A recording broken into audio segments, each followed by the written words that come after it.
Hello and welcome. Welcome to Dragon Memoria. Yay!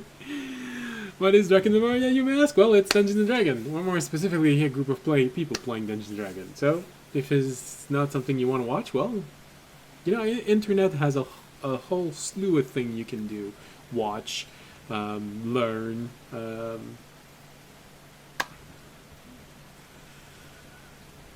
and a few other things Self-release. that I'd rather not mention. So you can just go pick one and do it.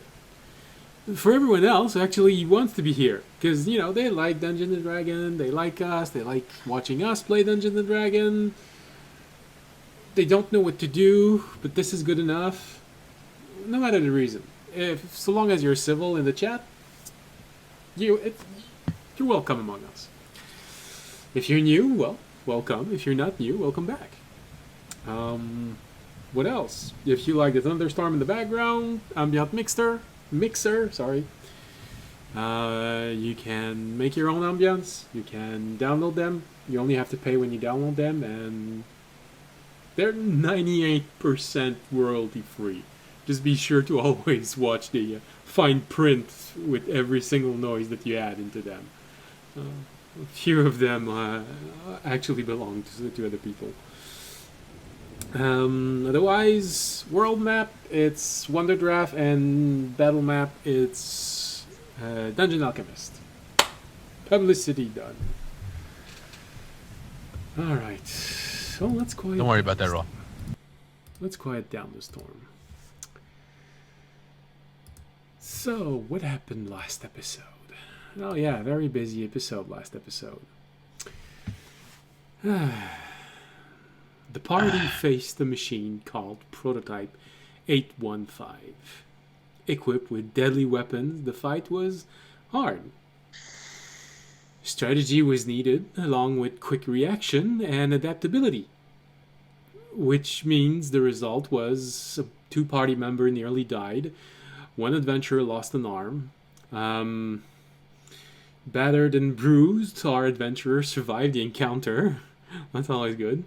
Only to fall into the greater trap they never realized was waiting for them. Yes, I did. I know I didn't say it's a trap because I didn't want to have a party of Strap. people saying it's a trap. It's a trap. Faced with an overwhelmingly powerful enemy and having lost their most powerful ally, desperation overtook the party, and one member betrayed another, hoping to save the group by sacrificing, well, a third one. Fortunately, an opening to escape presented itself before the unforgivable was committed, and the party managed to leave this seemingly hopeless situation. Well, escape is a big word, as they had to leave while the orb they used to teleport was showing a red signal, meaning that all they know is that they're going to be taken out of where they were. Everything else is unknown. While traveling through the space between places, they realized that they were so close to another shard. Its gravitational pull was literally pulling apart their soul. There was a brief moment of hope when they thought they would escape, but then a barrier appeared and prevented them from escaping. The barrier was too strong, and the garden was forced to let our heroes go. Otherwise, there would have been a risk of attracting a being which could simply end everything. And so, our adventurer fell into the darkness of this shard. Now, the last thing you all remember was the voice, well, specifically you, audience, because she was talking to you, was the voice of Theag saying, "Survive." find your way back. Then you felt the pull of the shard leaving. Audience, you're the only one who heard that last thing as she let go of the tether. You heard that voice inside your head say, "Guilty."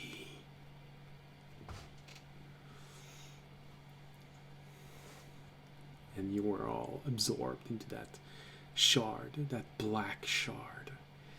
It feels like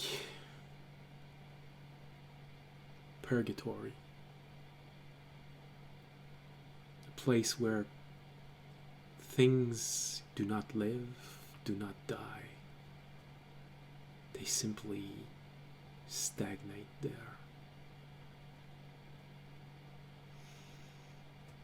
There is a jumble of image in your mind as you enter this shard. You briefly remember the sky, dark. You think there were stars, but with everything you saw recently, you're not sure.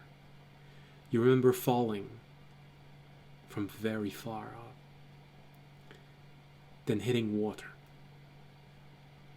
You tried to reach the surface, but you were all so exhausted that you were just sinking and sinking and sinking. Then you remember those eyes, those large eyes circling around in the water with you, below the water. And just as they were arriving, nothing. You have a vague memory, a sensation of being dragged across something that feels like sand. And that is it. Audience, you specifically, however, have an additional memory, as everyone else succumbed to sheer fatigue. When everything goes dark, for you, audience, you have this moment when you wake up and you find yourself in a green landscape with mountains and a very bright sun shining over the mountains. You have this moment where you feel that it's familiar. It's usually what you feel when that other god that was interested in you makes its presence felt. But just as this feeling comes over you, instead of sensing a warmth, you sense a piercing cold. Then clouds appear and a storm erupts. You get the feeling that it's an angry storm.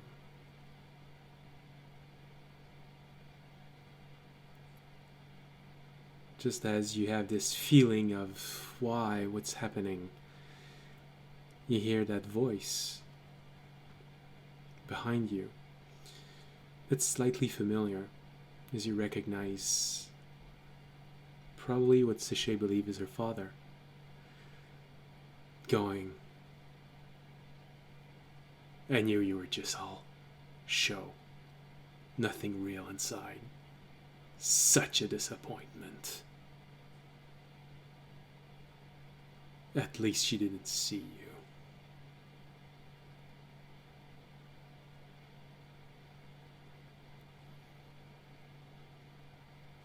When you turn around, you find yourself staring at nothing, just darkness.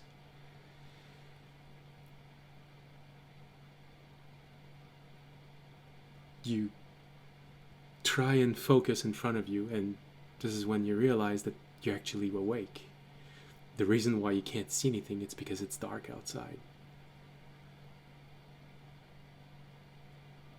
You're the first one to awaken within your group of 4 adventurers. How are we doing? Like, how do I... You feel extremely weak.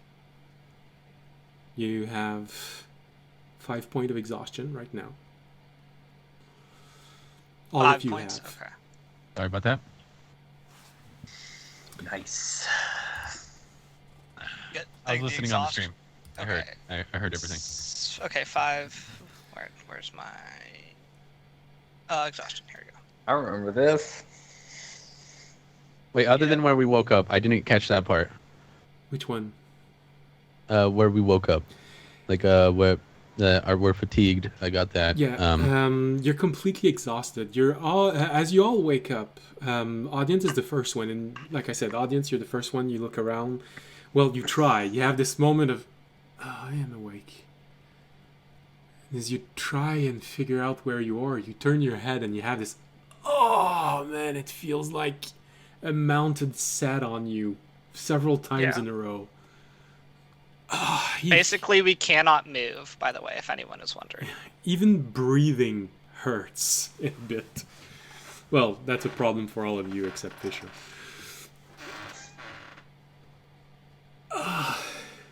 Alright, well, I That's was going to say I check around to see who's there, but I can't really do that. Well, you 'Cause- can move your eyes, and I'll give you that you can move on your bed. Just you don't have a movement speed. You can turn your head Okay. slowly, but you're gonna feel it in your muscles.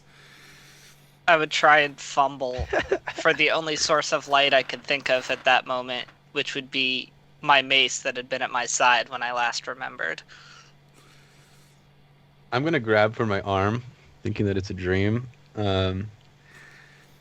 Tobiyashi, probably you're the first one who have this strange realization. You're there, and there come the moment when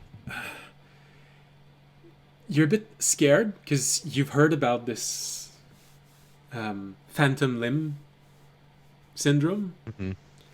and you're afraid that when you're gonna reach, you're gonna find it's not there, although you can feel it.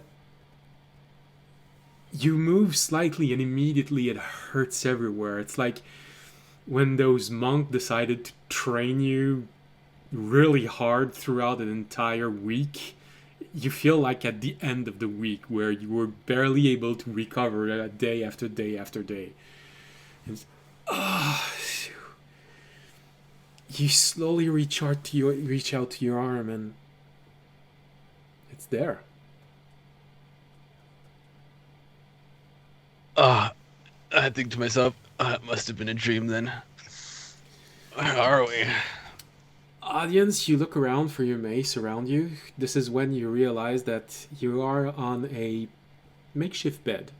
It looks like something soft that was put on a large stone slab, probably sculpted directly off the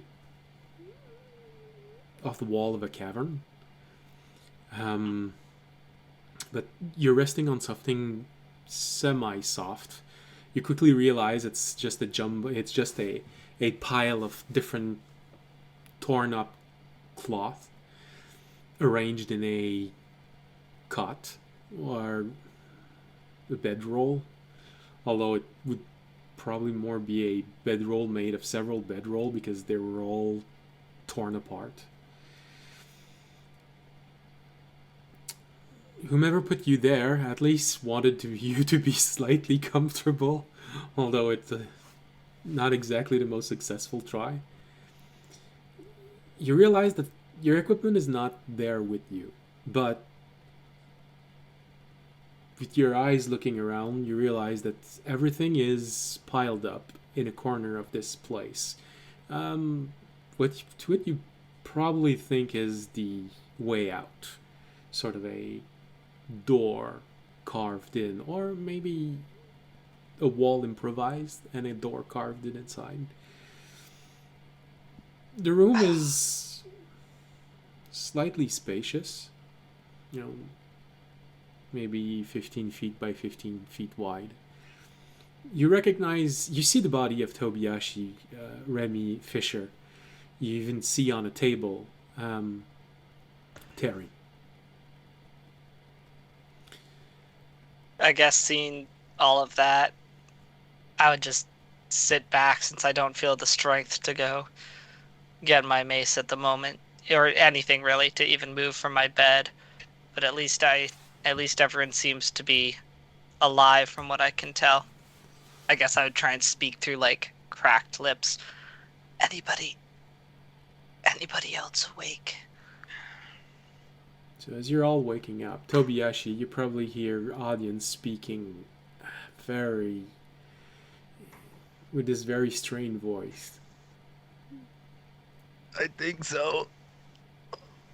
Remy, you also hear this. Fisher, you're not that used to hurting this bad. But then again, for some reason, feels like your body feels like your heart right now.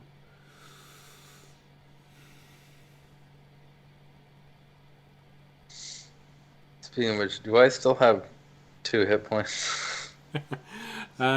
You're all back to those who were below 50% hit point. You're all back to 50% hit point. Those who were above, you're fully healed. Well, we all are only at 50% hit Yes. points. You all have bandages. Those who had injuries, you all have bandages. Someone has definitely been taking care of you.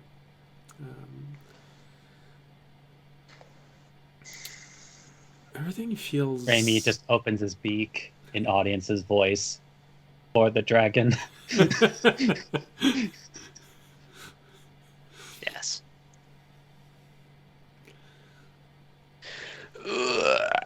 Not with that shit again. You all realize Now's not the very time. quickly that there's something wrong with how you're seeing. It feels like the colors are faded everywhere. It's not that it's black and white, it's just that every color is just less vibrant.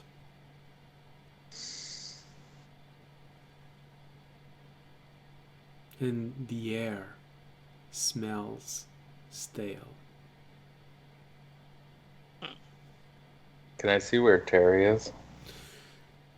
Looking around, it takes a few moments because it hurts every time you move your head. But yeah, you see Terry on a table. He seems to have been placed in something that's very comfortable.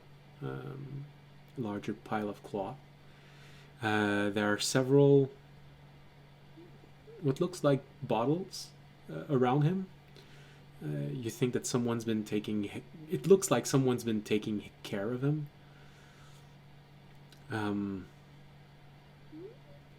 With a lot of intention. Really trying to put him in a better health. It appears they settle on lemonade. Again. You seem to respond well to it. Yeah. Definitely. He's not moving, though.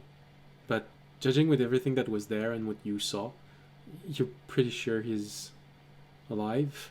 At least up until this morning, whoever was there when they left, they believed that Terry was still alive. Either that or they're preparing him to eat them.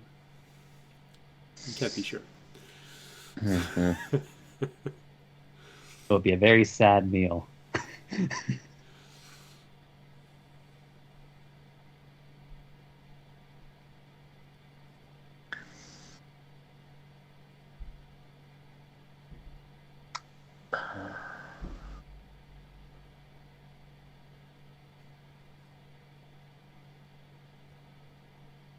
Can I?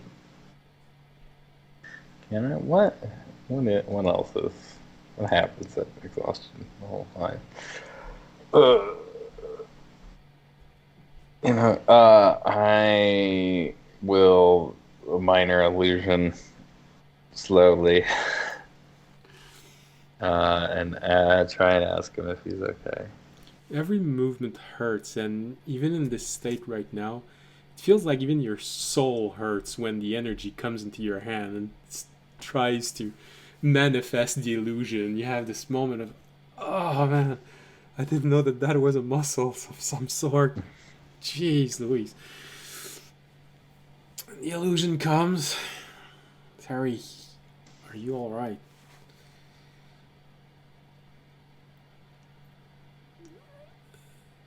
There's a brief moment where anxiety grips you as you don't see any reaction from him.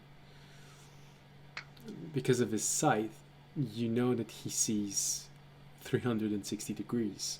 So, if he could see you, he would answer you. But nothing, he doesn't seem to be reacting right now.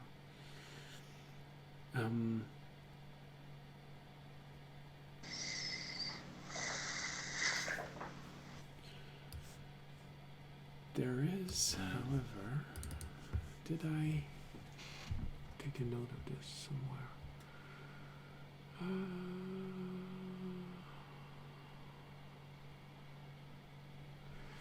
There is, however, Remy,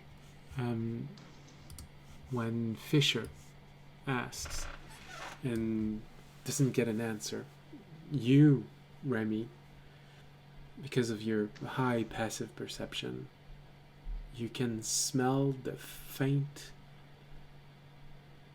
scent of field flowers.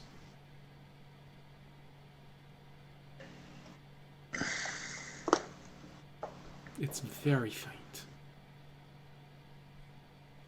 The Raimi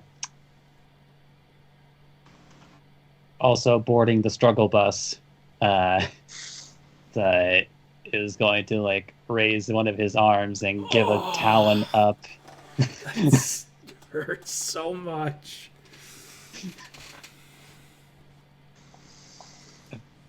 Even your talon, when it goes up, it's sort of, oh, jeez.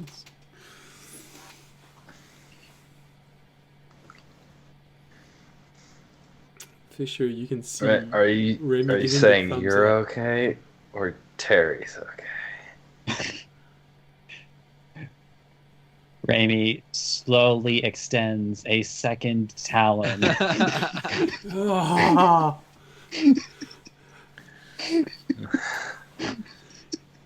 If you didn't know that Fisher was genuinely worried, you'd feel like it's mean. That question was just mean. Thanks.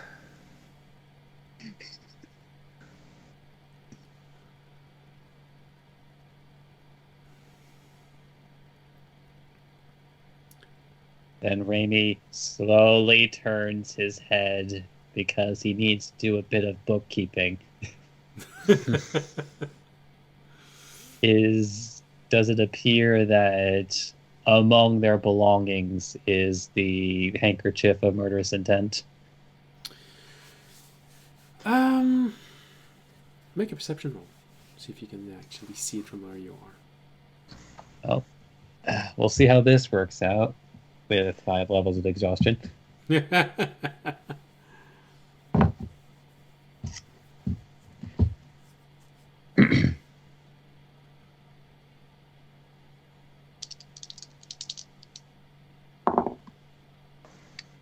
are.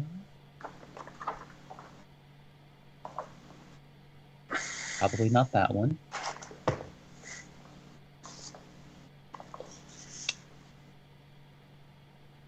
Amazingly, still a soft 20. All right.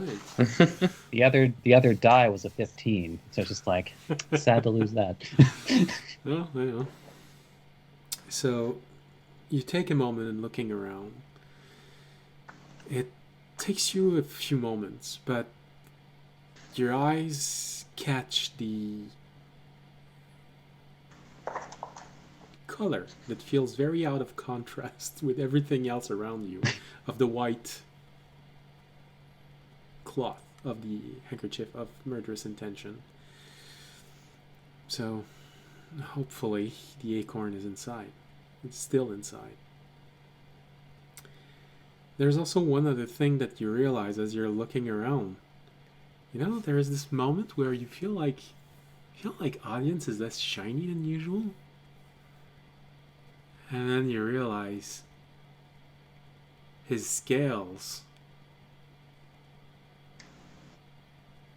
the protection that his bracelet was giving him, has withdrew. Audience, you feel a little bit more chilly than usual. You have such a bad passive perception that you didn't realize it yet. Your bracelet has withdrew the armor that it's usually granting you.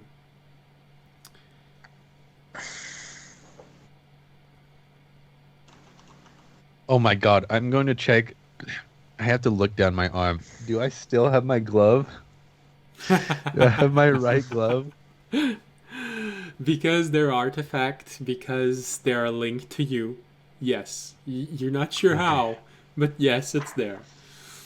And also just to not make you pay for things that you didn't necessarily did do on purpose. Fisher, your backpack is inside the room because since your strap broke because of a description that I did, and no one said that you actually took it before teleporting, I'm not gonna make you lose every single thing you had in your backpack. It's all gone. appreciate that. Although, if it would be possible to let my perception roll ride. Yes. Speaking of Fisher's backpack, does Raimi see what he saw before? Possibly. Oh. It's hard to tell because it really was. It really went in deep, so that no one would actually be able to see. You'd have to rummage thoroughly through everything to confirm that. Well, that's probably not happening for at least a day. Question mark.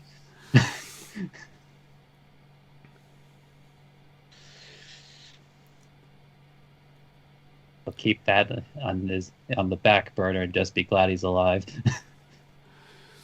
And you probably are, because for Tobiyashi, audience, and Remy, no, Tobiyashi, I don't think you know this one. You haven't been in the Tobiyashi missed that special yeah, trip. so it's really just Tobiyashi's getting this for the first time. So yeah, it's really just audience and Remy, I think. No, Fisher also was there. So yeah. Oh yeah, Fisher technically got lost in a different place. Didn't feel that aggressive, but hey, I mean, you were close to a gravitational pull that was so hard that your soul was nearly ripped apart. As you all lay there, unable to do much of anything except looking at one another and feeling bad for one another and anticipating conversations which might happen in a very near future. Unless there's something you want to try to do or try and say, I'm gonna let the hands on the clock move a little bit faster than one-on-one for seconds and minutes. Audience, when I can move, we're gonna talk. I'm gonna beat your ass. Guys, you're giving me a headache. Stop talking. Oh yeah, Actually, you know what? It's worth the pain. Raimi would try to get himself as close as he possibly can to audience before his body gives out. Oh jeez. Okay. Just like rolling. Yeah. With your natural 20, not natural 20, a total 20, Remy. You also. I mean, it's hard to tell because Tobiyashi is lying down, but feels like he's shorter than he used to be. Feels like he sort of lost a few inch.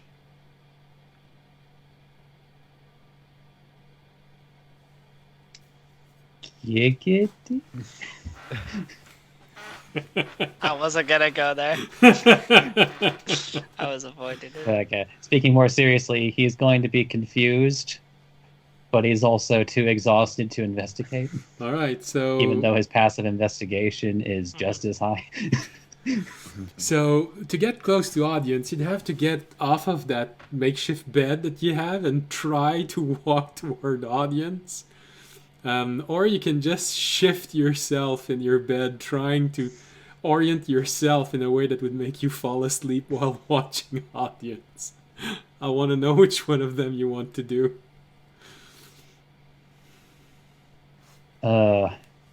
Getting up and walking sounds like torture. Oh, yes, it will be. But what he can do is that he can give his head an assist with his hand. As I feel like this is the perfect opportunity to use Mage Hand to slowly move his head in the other direction. Just like Fisher, you sort of realize right now that, oh, wow, you didn't know that your mind actually had to work to do this. Even that feels painful as you're concentrating on the hand to slowly push your chin in the right direction. Ah, your neck is hurting, your mind is hurting. Feels like your soul is even saying, ah, stop. No, it's worth it. So you orient yourself so that you can actually look at audience. Even though it hurts, you manage it. Time go by, and from your perspective, it feels like so long. It feels like you've been waiting hours. Well, maybe less for you, Remy, because you actually have a mind that works a little bit different than everyone else. So it would make sense that you also be able to track time a little bit better. I feel like history has taught him how to track time Just in going to situations where he's... just remember, you keep picturing that hourglass when you used to cook your meal in the morning with your newly found friends right after you escaped the first time.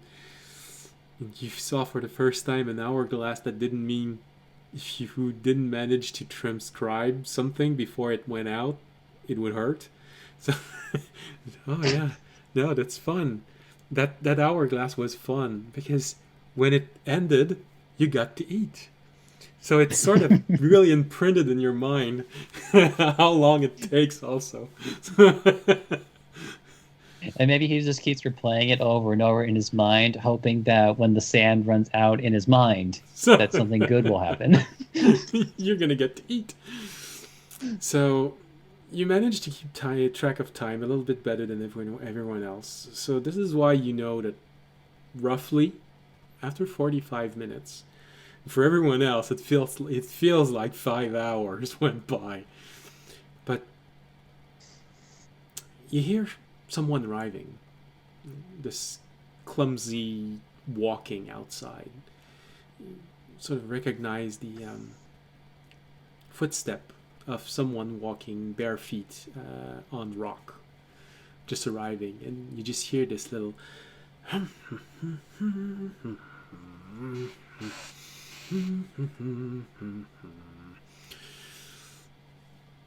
Come on, Brawny Man.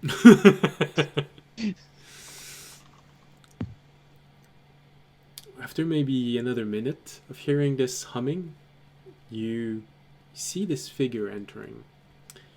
Scrawny little figure. You quickly realize that it's someone that looks old. Human in appearance. But from your perspective, he looks ancient. For mine, not so much. But hey, you're technically although 20 years old, so it's perfectly normal for all of you to see someone who looks over 70 years old feel like ancient. Very emaciated shape, stringy white or silvery hair. Maybe just dull gray, you're not really sure.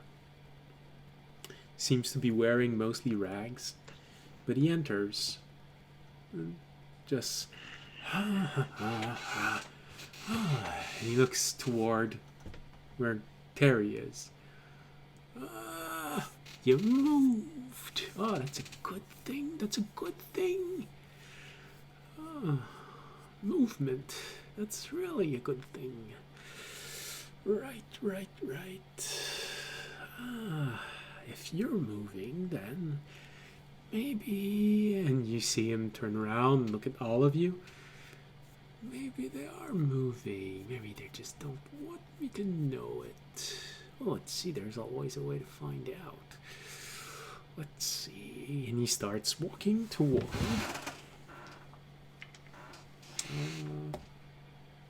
Tobiyashi. You see this emaciated figure. This old man figure. The more he approaches you, the more you also feel like he looks old. But his energy also feels old. Much older than his appearance is. So although he looks human, you sort of have a creeping doubt that he might not be human. He looks at you for a moment. Are you greeting him with open eyes, or are you faking being asleep?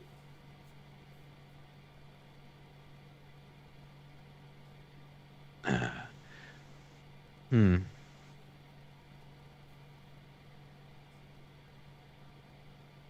just gonna watch him. Keep watching him. I can't really do anything.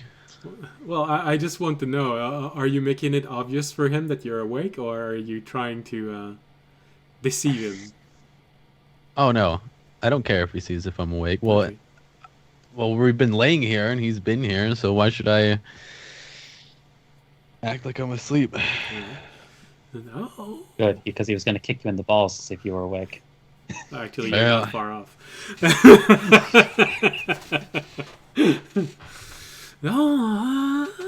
Open eyes. That's good. That's good. You're awake.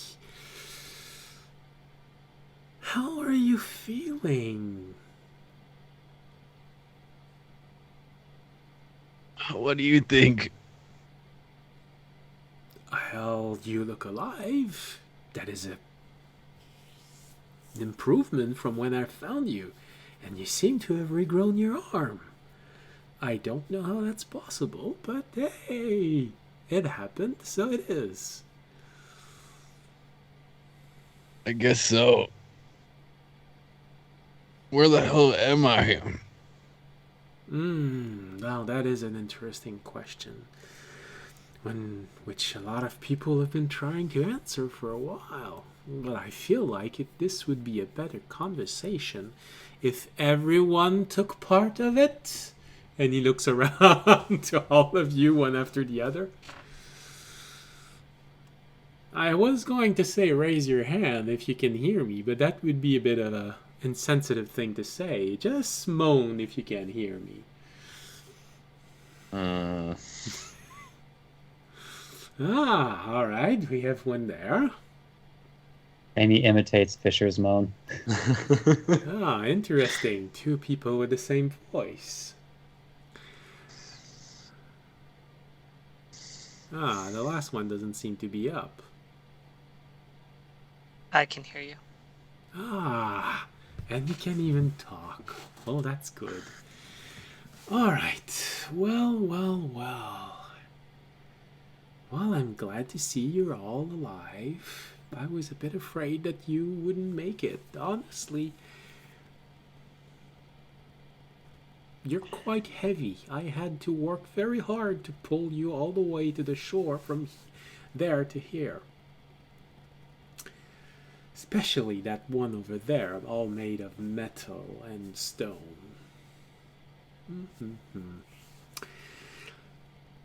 Now, I do have a bit of a bad news to give all of you. Well, ever since nothing ever gets done for free here, and you all needed to be healed, I had to pay myself. I looked through your things, and well, it looks like I went through your entire reserve of holy water, and I took a pound of salt from your reserve. Very valuable, very No. very valuable resource here. I don't know where you found those, but you're quite rich according to this place's That was standard. my salt. Was it?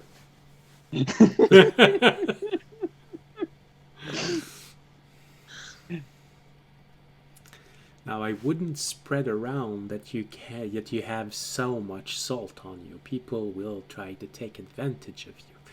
And for you, mister, and he points toward you, audience, I recognize a holy symbol when I see one. I maybe wouldn't spread the word of this around too much. People can be a little crazy here when they realize they have a holy person. You will be very in demand if everyone knows this, but not in the way that you might feel very flattered by it. Now, see. let me help you get up. Well, at least stand up. I know it's going to hurt, and he gently pulls you up. Tobiyashi helps you to seat. Then he goes to audience, does the same thing. Then Remy, then you, Fisher. I know it was hard. You all looked like you're very much exhausted.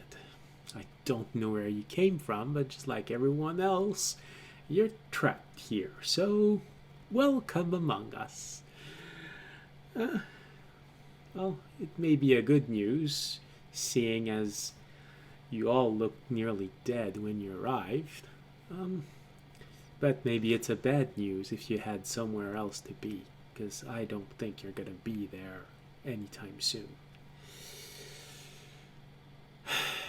So, welcome to what has been called the Stagnant Shard, or what people refer to also in the general population as the Hag Shard. Yes.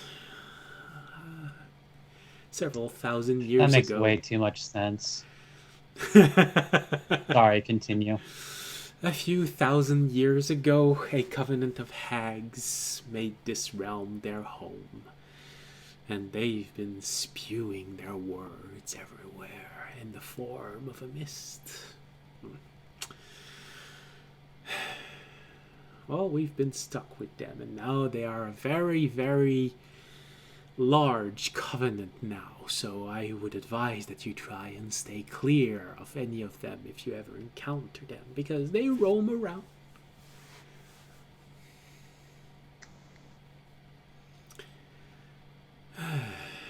Well, other than this, I guess the most important thing you'll need to know about this place is, like the name suggests, it is a stagnant shard, which means nothing changes. When I said that you had very valuable resource, I was not kidding. The holy water I took, I used it to heal you as best you can, because it is the only way for something to keep on living here. With every vial that you drink, your body is going to react normally for 8 hours. So if you get injured, you need to drink a vial for your body to start recovering for the next 8 hours. Yes, it is very troublesome. It also makes this an incredibly valuable resource, as it is the only way farmers can actually grow food in this place. You can easily get a full night of sleep for a single vial. If you don't have any more, or can't make any more, salt will be the favored way of paying. You can easily get a full night of sleep at the shelter for a quarter of an ounce of salt. That's about everything you need to know about this place. Well, Toby, I guess I was wrong. What do you mean? My salt? We have 5 pounds of it, right? Am I correct? Is that a real Your statement that I'm salt saying is right now? quite valuable. Who knew that the dungeon master was foreshadowing something all this time? My pendant found like a lot of the salt, if I'm not gonna lie. Well, now you know that the god behind your pendant is actually really does care for you. It's the first confirmation you have. Does divine energy not work to heal here? Or does Oh, it? well, yes. Magic energy does work. You don't have any problem with this. So magical healing will work. However, I would not suggest you do this in front of the population, otherwise you're gonna get torn apart by everyone who wants to have your service to heal a small wound.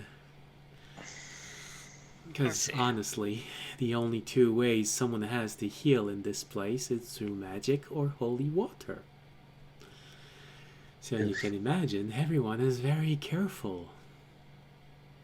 If nothing ever changes, if someone gets hurt and it doesn't heal, does it just stay that way and not get worse?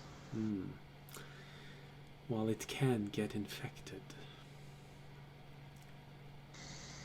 So, as you might guess, this is a place where undeath is very much a problem. This is why everyone is so careful. You'll notice when you start walking about, when you encounter a sheltered area, everyone is wearing a lot of clothes. Everyone is always scared of even the smallest of injuries.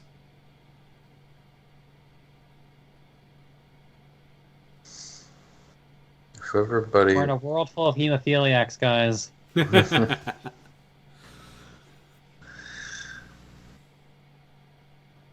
everybody that's are there, how is holy water normally obtained? Oh, well, usually a lot of priests can make it. Although they do need a little bit of help from a god, and sometimes a few components. The components are the hardest thing to find here. So, this is why holy men and women and other things are very much in demand here. For some settlement, it literally is the only thing keeping them alive. Everyone needs a constant stream of holy water. It is the only way you can grow food. Without holy water, the grain do not grow. Hence, you have no food. And honestly, carrion crawlers taste awful.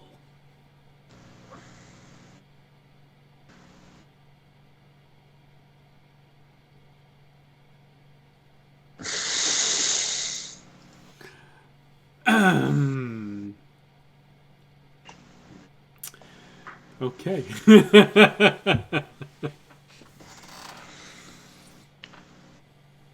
Okay. I took the time to go through all of your belonging. I hope you don't mind. I had to see if you could actually pay for all the help I gave you. I noticed that you have a few interesting spells. I don't know where you learned them, but that salt ward you have will be very handy if you're planning on sleeping outside. Okay. Appreciate it. Now then, any How's questions? the worm doing?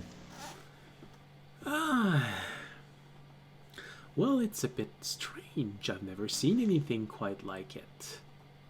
I think it is okay. I let him drink an entire vial of holy water by himself. Well, at least I hope it's a him, because I've just kept calling him him all along. Same. Oh, good, good.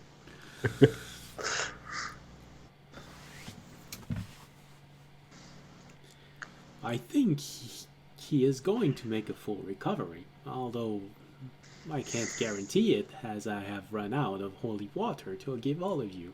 Otherwise, I would have finished healing all of you. You've been out of it for 5 days now.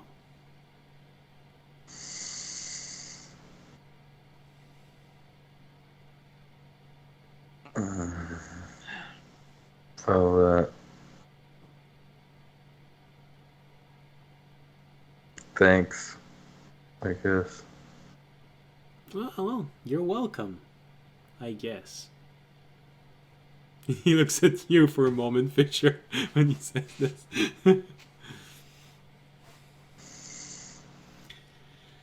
Now, There goes the salt. I'll be more grateful when I can move, probably. yes, pain is always very demanding on the mind when you're trying to be grateful. This is why it's always hard to say thank you to someone who gives you a thorough massage. Mm. Yes, exactly. All right, well, it is nearly time to eat. I do not have a lot to share, but I have been feeding you liquid diet for the last few days.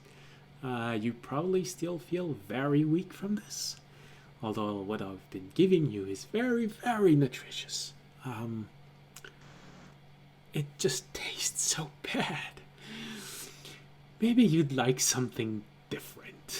Maybe something a little bit more hearty. Unless you like the taste of my piss. Oh no, it's not that at all. It's warm blood. What? Warm blood. What kind of blood? A worm. Yes. And not your worm, don't worry. Good.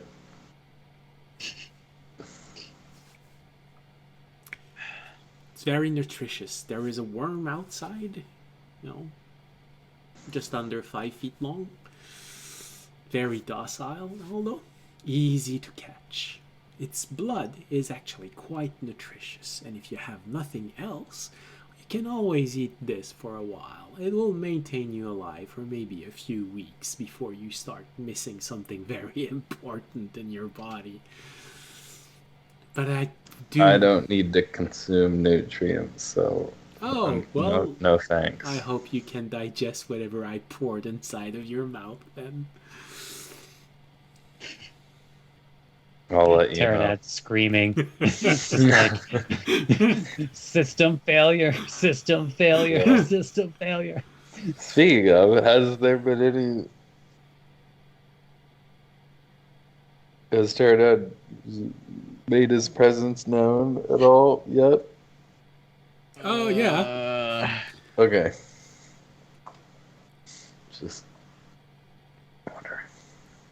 You did say that you tried to move, but you were in such a bad shape that when you fell unconscious, he tried to take over, but your body was just Didn't work. no. But hey, and you're the only one. Since you're the only one who heard this, well, when you fell unconscious, I was the only one who could actually see the large sea snake coming. I really don't know how the old man did this, but he pulled all of you out before the sea snake ate you all. It was very impressive. Oh shit. Don't be fooled by his frail appearance. You got it. And he Thanks takes off for his shirt as saving he us gets from super the buff sea and snake, energy by the drinks. way. Ah, you remember this. I wasn't sure you would. Well, don't worry. I saw you falling. Yeah, you actually fell from very far up. So, Do you see where we fell through? oh, just like everyone else, you probably fell from the sky. I'm actually surprised that you didn't just splat on the ocean when you fell. I've seen some people actually just go on the ocean when they hit the surface. So, huh? So can you die here or not die here? Oh, absolutely. You can die. You just won't decompose. So your Nice. soul will leave, but your body won't. That's the problem.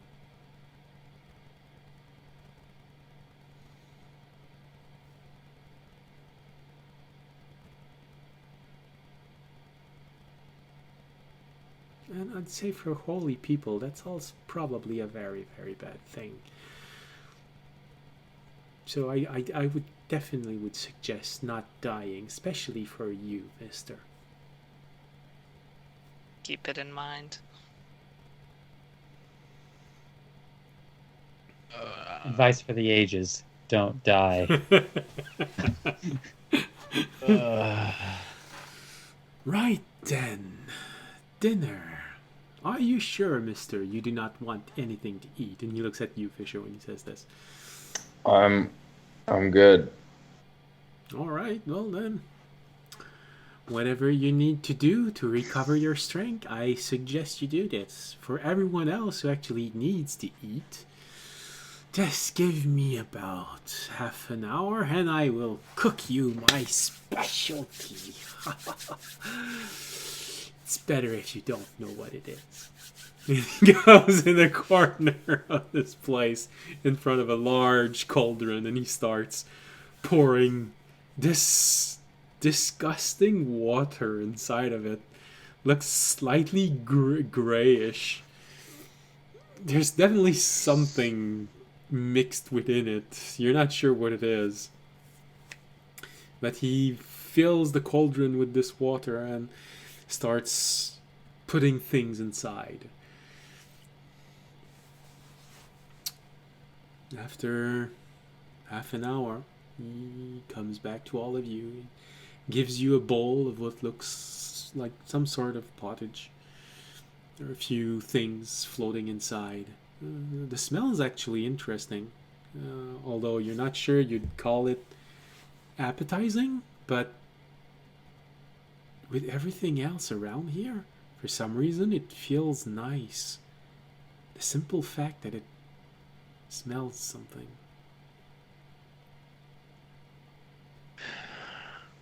Because everything feels dull. All of your senses feels like they've been dulled in some way. Your sight, the colors don't seem as bright. Sounds feel slightly muffled. Smells feels like they're just floating right behind your ability to properly smell everything, as if you were smelling something from behind a door. But the fact that there is a smell with this meal, this warm meal, feels nice. Don't know if it tastes nice, but it feels nice. Raimi is very sad that he's too worn out to make a rainbow to make himself feel better.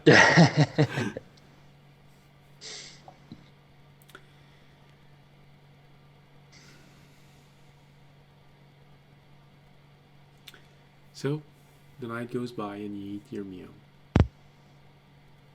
You all go back to bed after, unless you really there's something you want to talk with this individual.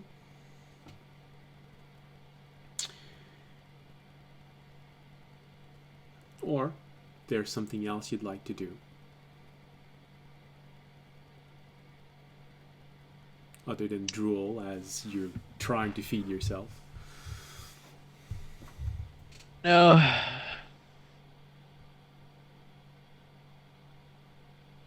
I don't. I would. Oh shit. I didn't know you Speaking of needed to do that. You know what? I think Yeah, this man, that worm blood. I think because Raimi is like so preoccupied by this, or perhaps even distressed to a certain degree, he will let out a bit of like a bit of like an adventurous voice. God, what's with my throat today? The world ain't so black and white. It's just many shades of gray. That's actually very interesting. Although there are a few more colors in this than just gray. Otherwise, it would feel very dull outside. But see, look through the door. You can even see a little bit of red in the sky. A little bit of gray on the ground. And I think it's brown over there. See. Are my silks pink? Well, it depends on the color you wanted them to be, because you've been out for several days. So, I guess I'll try to turn them pink. Yeah. All right. See if I can see the color. Well, you can see the color, but just like everything else, the color is faded. It's not as bright and radiant as you wanted it to be. Well, I feel like it's just part of how this realm is, maybe.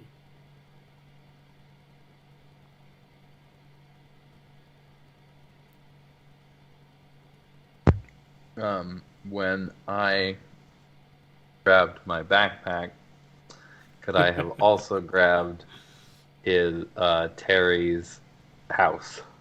Oh yeah, no, don't worry. The way that it fell, Okay, cool. the box opened, but it didn't fall outside of your backpack. All right. Then I would point or direct the guy to the box. He looks kind of comfortable where he is, but that has food for him Oh, in it. no, well then, I don't see why he can't go back into his very privileged little house. Let's see. He gently takes Terry up and puts it inside of the box. Gently closes the lid. Now then. Oh. There's definitely something special about this box, huh? Yes, it was very expensive. Oh, really?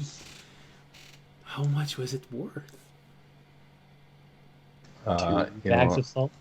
I had to get it custom made, so. No.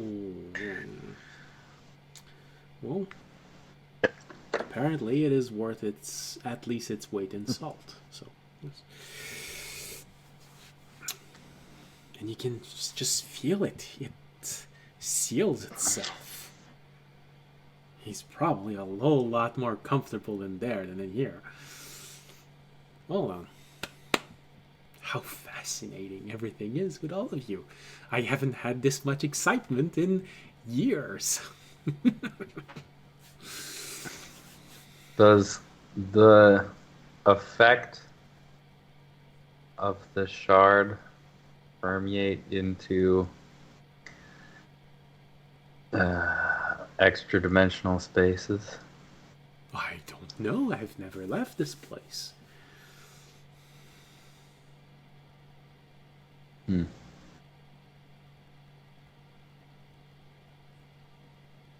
we'll try it out when I can move.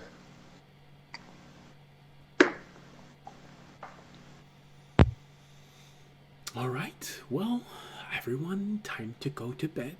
You all need some rest. Tomorrow, well, hopefully it won't hurt as much being alive. So, have a good night. Let me help you clean yourselves up because you all look like you've been trying to eat something directly from the dirty end of a worm. Takes a rag. Takes the rag over your face, Tobiashi. You sort of have this flashback of being 3 years old. And with the monk trying to make sure that you don't smear everything in your face as you're eating.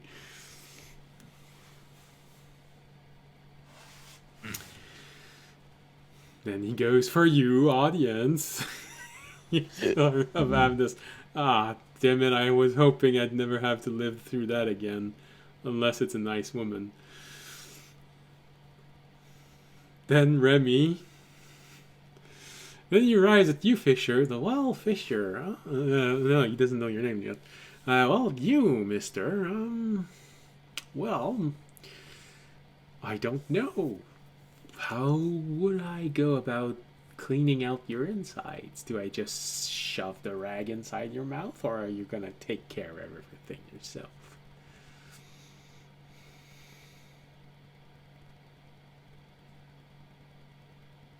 I'm not hearing anything, so if you're talking, you're muted. Thank you. Just, if it's inside me, it'll take care of itself. Oh, good, good. Just let me know if you start pooping out blood sausages. I know someone who'll want those.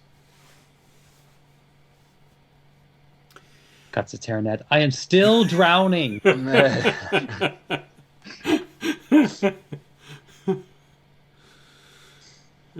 doesn't need to breathe. He's fine. No, It's the principle of the thing. Terranad probably just goes, oh, good lord. Good lords. Someone's treasure is always someone else's trash.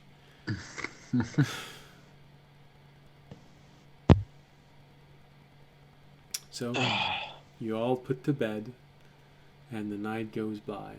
When you wake up in the morning, well,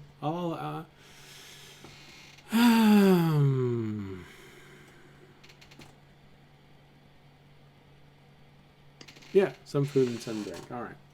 So, when the morning comes, you all fall at 4 level of exhaustion. You can once again move, although it's painful and you're only at half speed.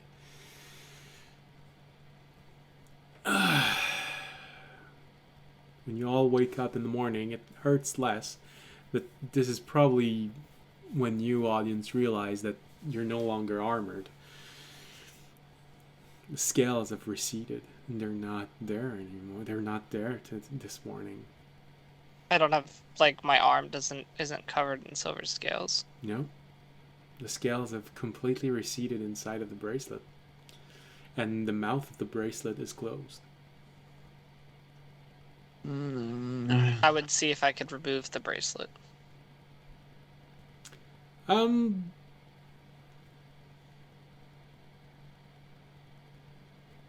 Yeah, you can That's- if you want. I can.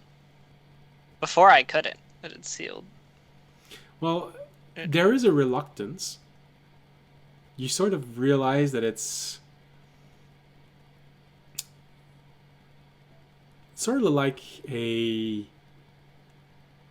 child who closed the door of his room because he's mad at his parents and shoved stuffed animals in front of the door to prevent them from coming in.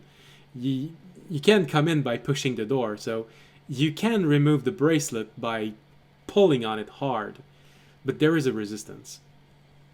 Alright, I won't remove it.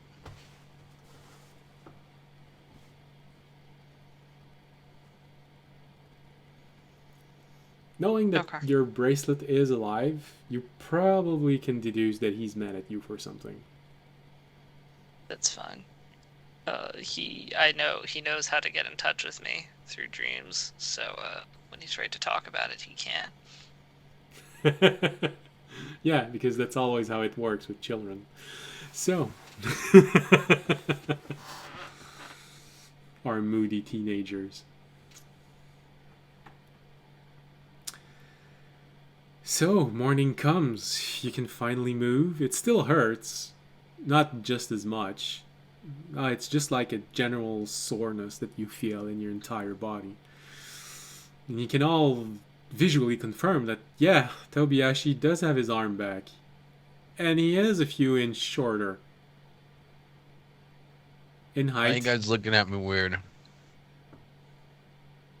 You're smaller than I remember. Above table, I think I know what happened, but I'm not sure if Raimi could figure it out because we don't know enough. I look at myself. Well, Traded some off. I don't know how to tell. Well, you're looking at Remy, and it does feel like you're closer to his size than you were before. I mean, before you used to be a good, I think, 7 inch higher than him. I think Yeah. now you're just maybe an inch taller than him. What the fuck? I'm gonna look around like, oh my gosh. Is this how you see the world, Remy?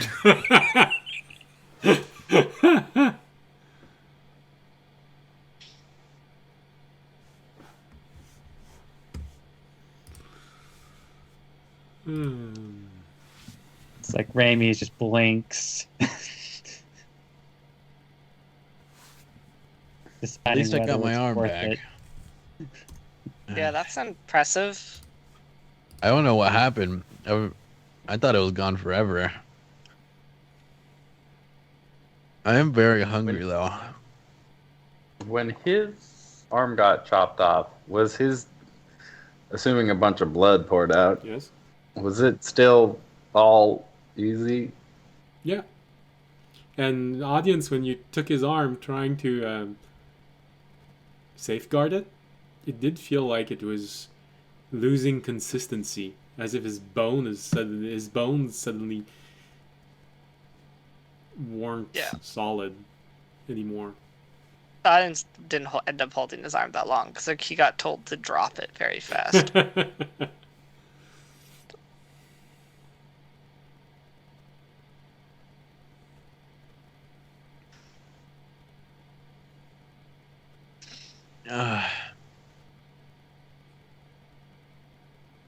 Well, it looks like the salt that I got is pretty valuable here.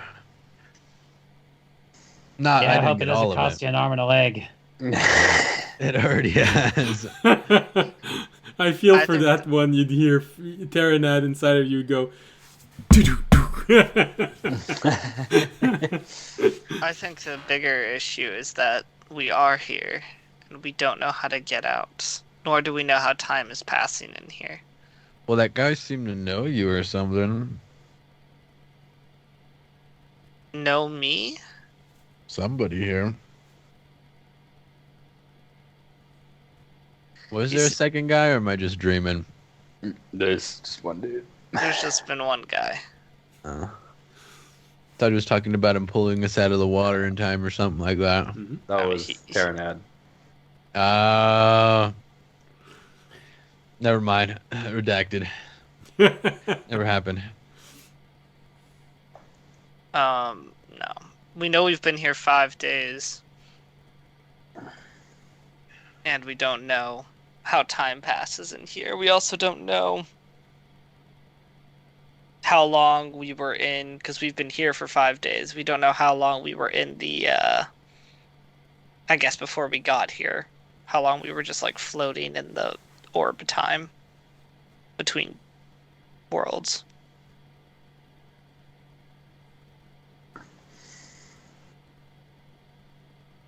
And Fisher, from your very limited knowledge of interdimensional mechanics, you know that gravitational pull do tend to affect the passages of time. So there is always that. Oh my god, wait a minute.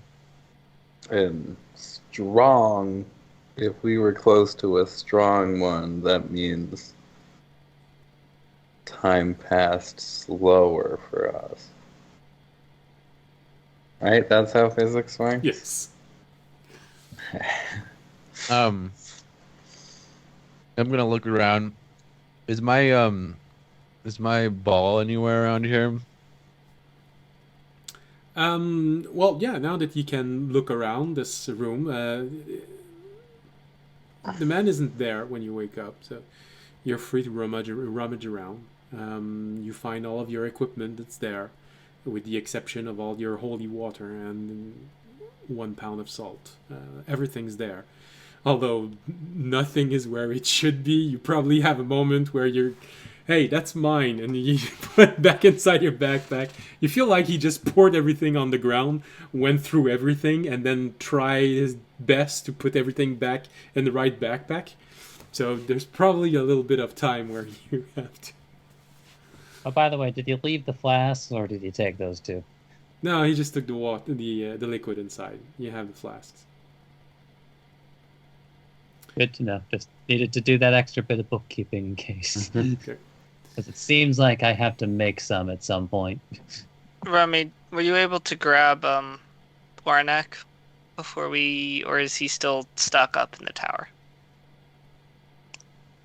Raimi, now that he feels more sore, starts looking through their stuff and pulling out the handkerchief. Is the acorn inside of it? Yeah, it's inside. Raimi gives a thumbs up, talon up. Well, one thing I could suggest, although I doubt it would work, is we know Oranek comes through a portal to the nature shard. You want to try and jump Find through it when he comes? I feel like we'd have more allies in the nature shard than we do here, but I don't also think the portal. Does he actually come through a portal, or does he just pop out? He seems to grow from the acorn when you plant it. Yeah. maybe it was Taran Hay that went back through a portal. Yes, could, Turan did go back through a portal. We could touch the shard that Jorg went through, and then plant him in there to see if he could lead us. We've already tried that. I don't think we can. No, that was just the dungeon master giving a good reason for not killing Jorg. I don't think. All right, never mind. We can this is see if happening. Taran Hay appears, and then maybe we can go through his portal. Or just keep planting it until he appears. Well, no, I think I'm aware that there are certain conditions he appears in. I think that we could see if one of the conditions is met, or maybe Ornek. I mean, to be fair, how many of you actually has information about this shard that we're in besides what's already been given? I guess I could roll a history check to see if I know anything about this shard, but.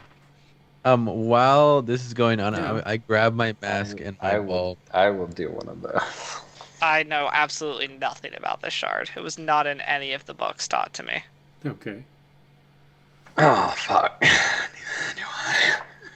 Well, let me try. Fisher, I would allow you to go with Arcana because it is part of Oh my everything you God. learn as a mage. Aha. That is a 21. Okay. And what did you roll, Tobiyashi? A 5? Okay. You're all So fine. yeah, no, everyone's clueless except Fisher. Well, here's the thing. You can't really know exactly what shard you're in because there are so many and their influence is felt everywhere. There's no way to really control or be sure. With what he has said, you get the feeling that it's probably a shard that doesn't have every type of energy in it, because that's one thing that's special about the world you come from. Every type of known shard of raw energy, not raw shard energy known, touches the world of the Shattered Continent. This is why there are so many different environments. And this is why many shards have fewer things, because some energy are missing. So judging from what you can see outside and what he has said, there is probably a dominant dusk shard energy in here. So it's the one that's responsible for necrotic energy. Because there seems to be a balance of nothing growing and nothing dying, there's probably an uneasy balance between dusk and dawn in here, which would be radiant and necrotic energy. But definitely the dusk shard is stronger here. So you can expect finding a lot of undeads in here, or undead related things.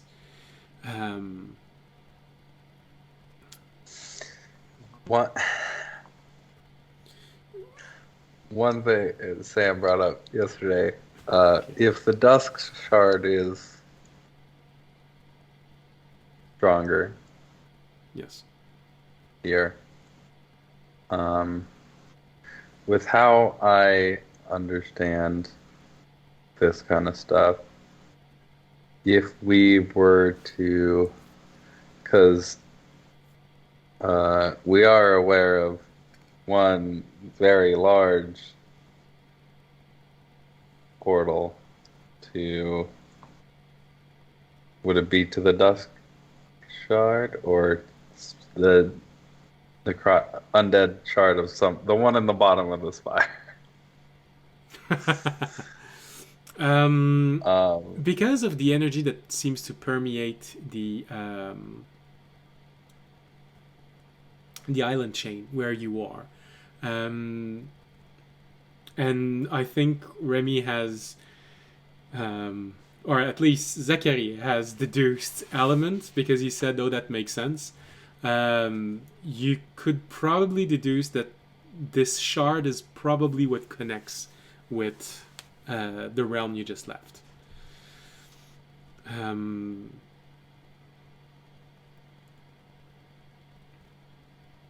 The heavy undead influence, the thing he said about the hags spreading their words in the form of a mist, and how heavy everything feels. And also what you know about hags. They do tend to get inside your dreams and turn you into the worst version of yourself. So suddenly that would make sense.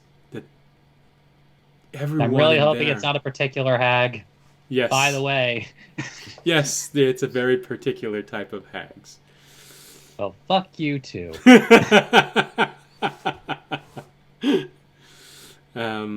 Which suddenly makes sense when you think about it. Why everyone in this realm always ends up becoming their worst version of themselves, with the exception of a few people who simply seems to naturally radiate a light which protects them, which would make those who remain good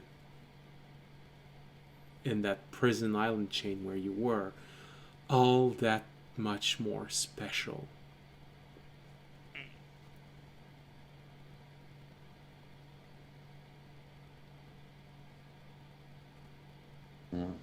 Well, my theory might be right. that we can get back through the portal. That's probably in the center of the hag's lair or something. Yeah, that's the problem. So right off the bat, you might have figured out one way out of this place. Not a good way. Probably one of the worst ones, but hey, you have an option. That's more than a few minutes ago.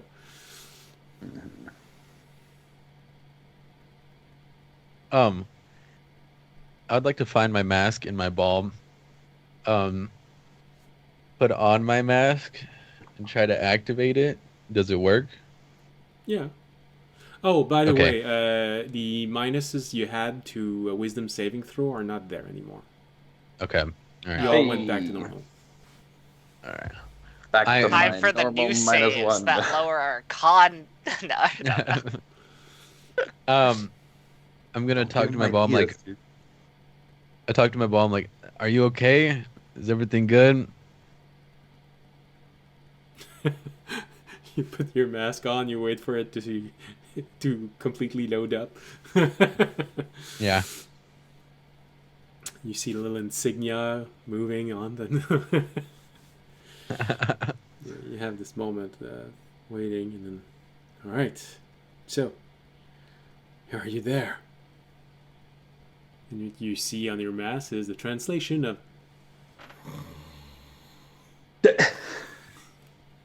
Looks like he's okay. I think he's even better than before, if I'm gonna be honest. We are take technically on. in a shard. Maybe he could just eat the whole shard. Get us out. Maybe. I'm also joking, but it's- I'll take off my mask. I'm like, he's okay.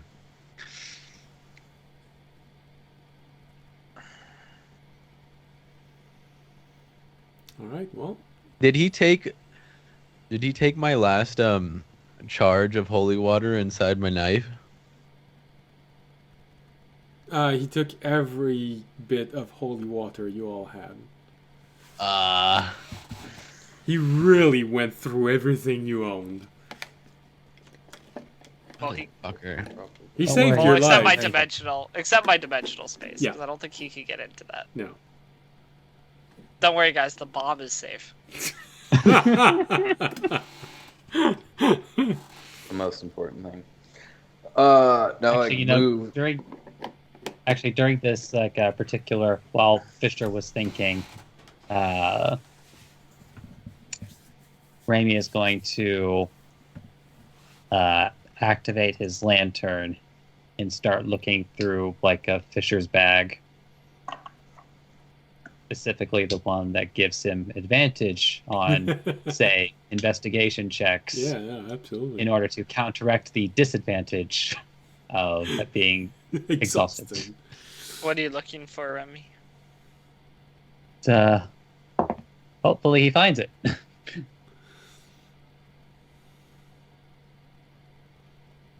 Oh, good. Or hopefully it's enough.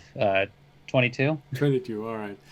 Well, there's probably a moment where Fisher, you see Remy start looking in your backpack, and then suddenly he just takes the box out and then just turn it around, and everything you own finds itself scattered on the floor, and he just goes through everything and just looking, and then after maybe 5 or 6 minutes, you find what you're looking for.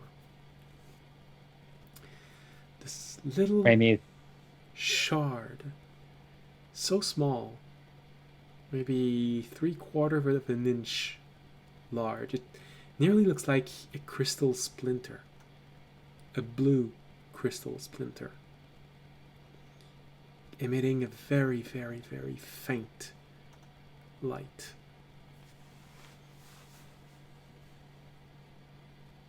Raimi lets out a sigh of relief and holds it up. What is that, Remy? The blue light is familiar.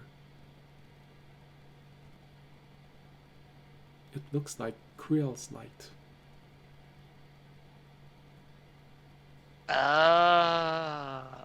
All right.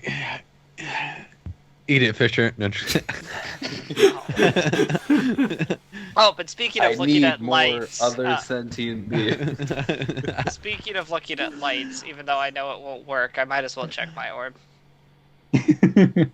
The orb is completely dark. Oh, shocking. Okay. Audience assumed, but he would have felt really dumb if we spent this entire time here never checking the orb, and he'd be like, "Oh yeah, it's been green this whole time." If anything, it's been greener than normal. It's even pulsing. Feels like it's ringing. We've missed that all along. We've been here for 3 months. Have we never noticed? I don't This is think what I want happens to when you eat that politely worm rate your stuff. phone on silent, guys. I'd like to check my bag for rations. Everything's there. The only thing missing is the holy water and 1 pound of salt. All right, I'm gonna eat 1 ration. I don't want to eat any more worm juice. It tastes a little bit stale, but it still gives you the appropriate nourishment. So, Fisher, can Terranad locate the tracker in you that the dude Civ was talking about? Do you know where the tracker is? That's a good question. Terranad? Terranad run diagnostic. Well, I don't have access to everything about you inside of you on this level, but I do sort of remember the one that made the adjustments inside of you, mentioning that there was some sort of energy being emitted by this. So I guess it's pretty deep inside. Is there any way to remove it without killing him? We don't know. So no. Effectively no. You know, Fisher, just above table, you technically have a way to figure it out. It's just I'm gonna look for my pendant. dicey. Quest update: remove the illithid parasite from the. Oh, wait, sorry, I'm wrong.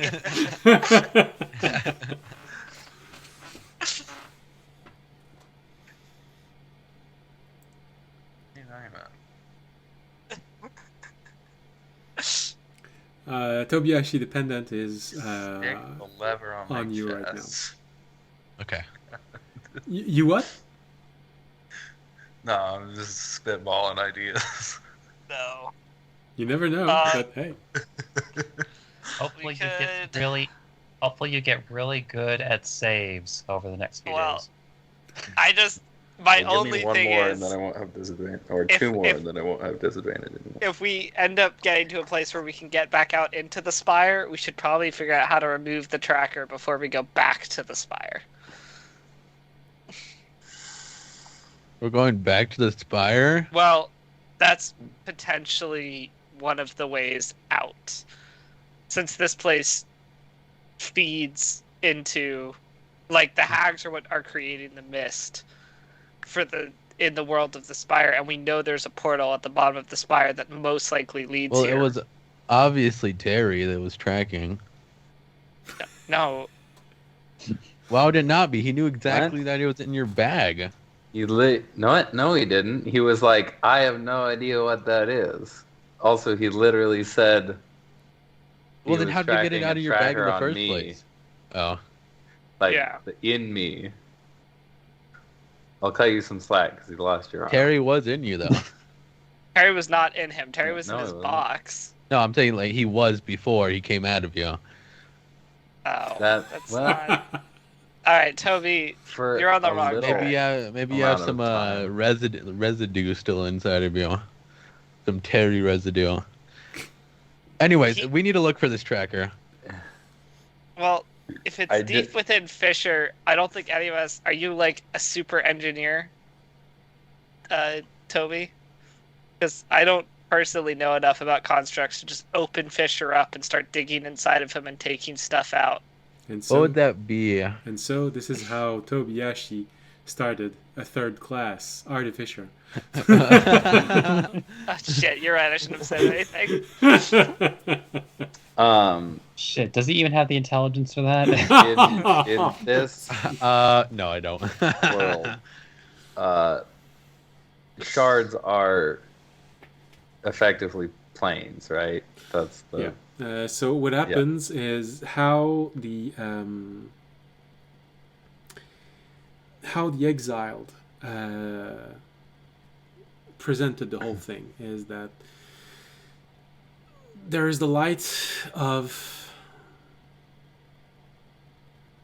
the existence that shines through, and when the light hits shards, each shard emits its own light. When the light of two shards crosses, it creates this temporary realm. If the shards are moving, it is a very temporary realm. So get out before it just dissolves itself. If the shards aren't moving, then it creates a nearly permanent realm.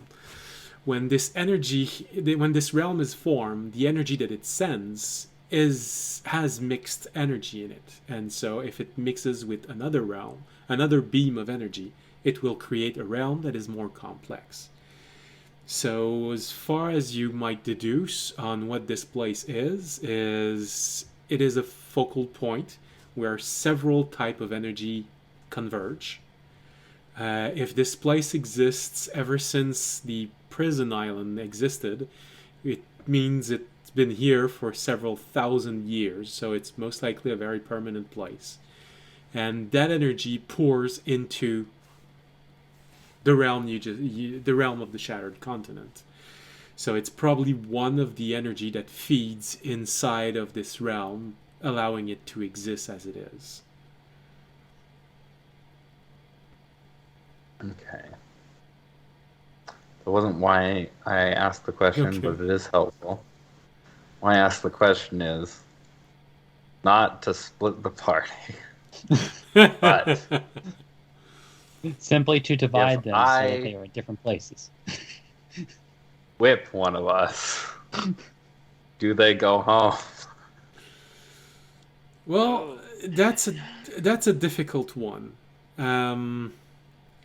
because All right, whip me, Fisher. I'm ready. whip it, baby, yeah. So this is a difficult one because Lay it on me. technically you all have inside of the realm you are normally part of this realm.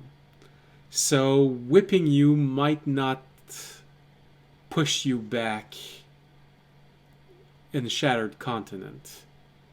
And specifically here, being so close to the edge of everything that feeds into your realm, you can't neglect the possibility that if you whip one of you, you might end up in a different shard feeding into your own realm.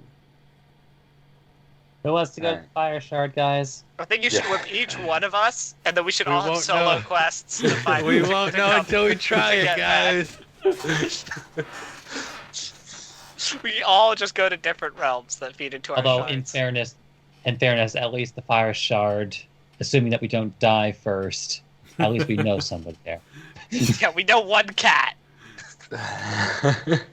If one of us gets back to our original realm, then we'll be fine. We'll be able to tell the guardian to Yeah. try to find us. So, we set up one of our orbs as a TV channel. We call it the Greatest Race back to our home, and we each whip one of us, and we all appear in different shards leading into our world, and we see who can get back first. Amazing race. Exactly. Either that or the time skip in One Piece. That's viral. Okay. There's We also all go up there's two also levels. one factor, Fisher, that you can't be sure of. Mm-hmm. Your whip is deeply connected with radiant energy. Radiant energy seems to be lesser here. So I So don't know if it would actually work Let- as you intended. can't wait. be sure your whip But- is going to work properly in here. Let audience use it and divine smite us while they're whipping us. And You realize we're at half health, right? If I divine smite us, that puts us at like 10 HP. So, with this very interesting moment of you considering whipping each other, I think we're all going to give you a break so you can get out of this Okay. mindset, and we're going to be back in 15 Before- minutes. Before I can start making jokes about it. This is the new bomb. This is the new bomb. We're gonna whip ourselves back to reality. Let's whip it good. Oh, good lord. All right. So, marsh sounds. We're going to be back in 15 minutes. Bye. I need a hero. Bye.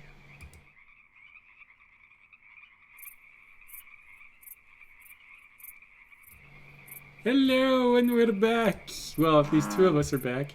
I don't know what happened to the others. Hopefully they'll be back before too long. I just assume that they're both on the toilet. Well, there's a high oh goodness, I was gonna say there's a high chance that it is the case for Fisher, but apparently no. So, we're only missing Tobiyashi. Tobiyashi, are you there? Knock 3 times if you are. Are you on the toilet? Flush if you are. All right. Well, apparently he spends more time sleeping than everyone else. So, essentially, what you have now is a 4-day vacation of recovery. The man who eventually tells you that he doesn't remember what his name is. He's been here for too long. Everyone just calls him the hermit living at the Cape. So, he's the Cape Hermit. He's fine with being called like this.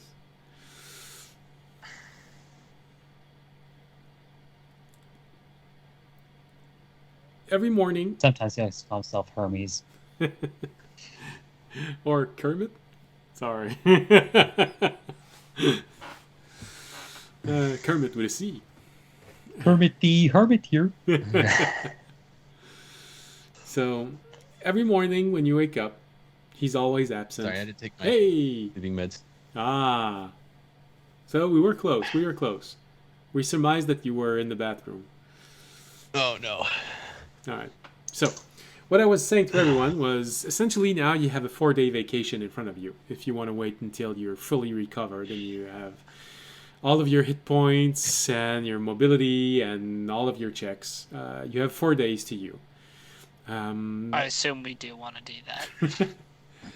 Every day when you wake up, the hermit is not there. Like I was saying, eventually someone will probably ask him what his name is, but he tells you that he doesn't remember. He's been here for too long.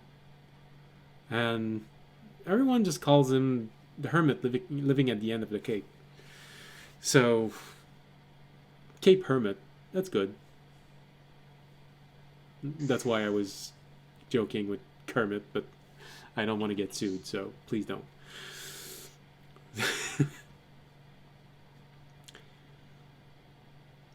Every day when you wake up, he's not there. He always comes back a little later. He says that he's off getting some food. You get the impression that he has his own little routine every day. He goes out, he does a little bit of foraging, a little bit of fishing. Then he comes back. You learn that you're not very far off from the shore. You're maybe an hour of walk away from the shoreline.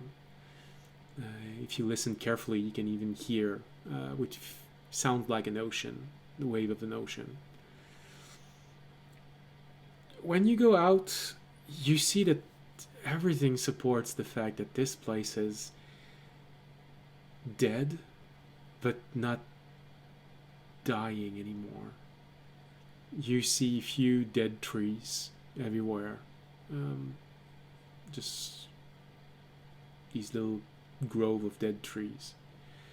You never see a you can't see a forest from where you are, but the rock is either black or gray.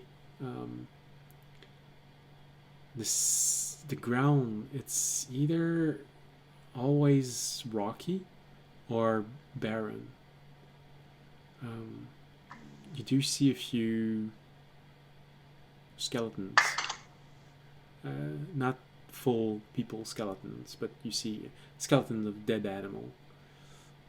You're sort of wondering how that could be if nothing actually dies, which suggests that there are things which can actually eat whatever's there and just leave the bone behind, which throws you back in a very bad moment in your life when you had to face a gelatinous cube in a dream.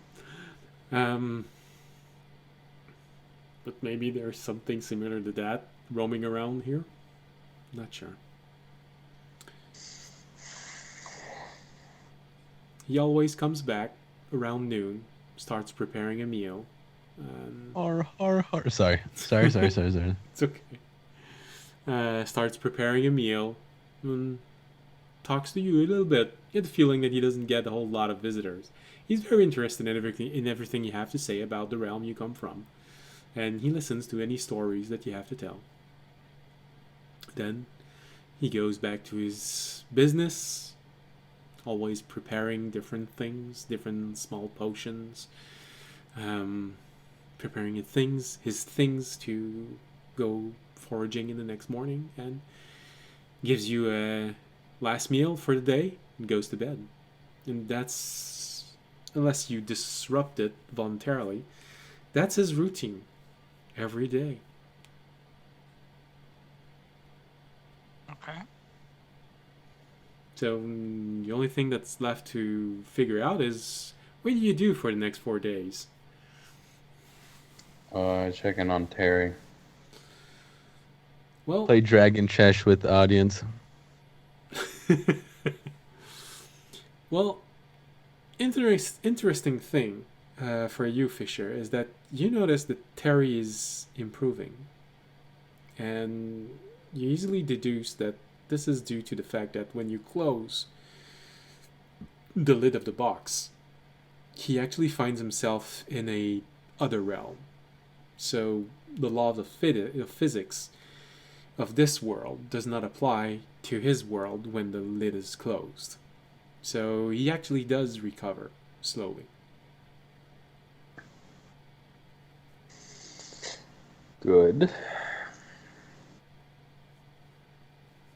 He does ask you if everyone is alright. He seems to genuinely care that everyone is alive. Yep, everybody's okay. Toby somehow has his arm back.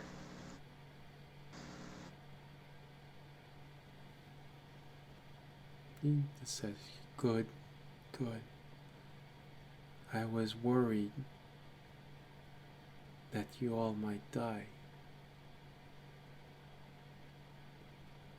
I was not ready to focus on a spell of this magnitude. I'm glad it worked. But he is stronger than me. Well, I would be, yeah. That's... I would...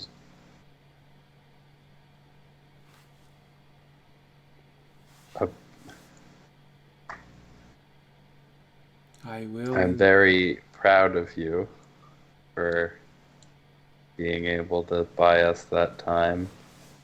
But I also don't like it when you put yourself in danger. Well, you put yourself in danger for others, the least I could do is put myself in danger for all of you. If I didn't, then I would not be a good person.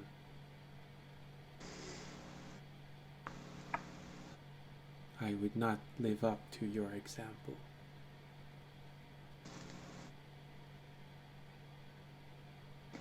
I guess you kind of got me there, don't you?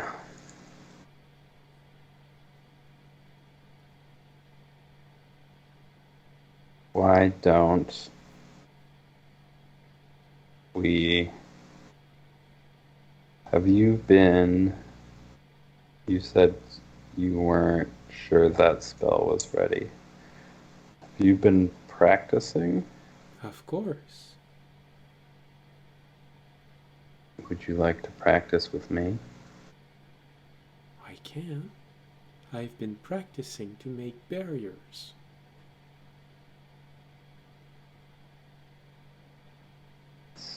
I'm not going to ask you not to step in when you want or need to, but if that's going to be the case, I think we should start training. Well, okay. How do we do that? Well, I think we'll have to figure it out as we go. Right. Well, Because I don't really want to shoot stuff at you in the hope Right. that your barrier is going to block it. But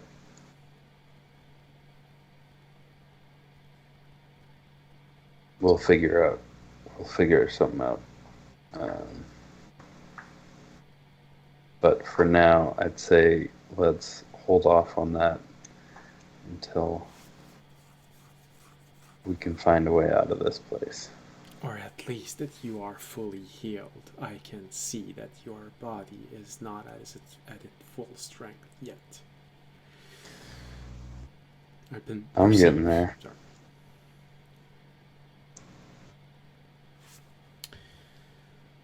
All right. Well, I have been studying the creation of barriers, and my inspiration is the ships that you have been on so far.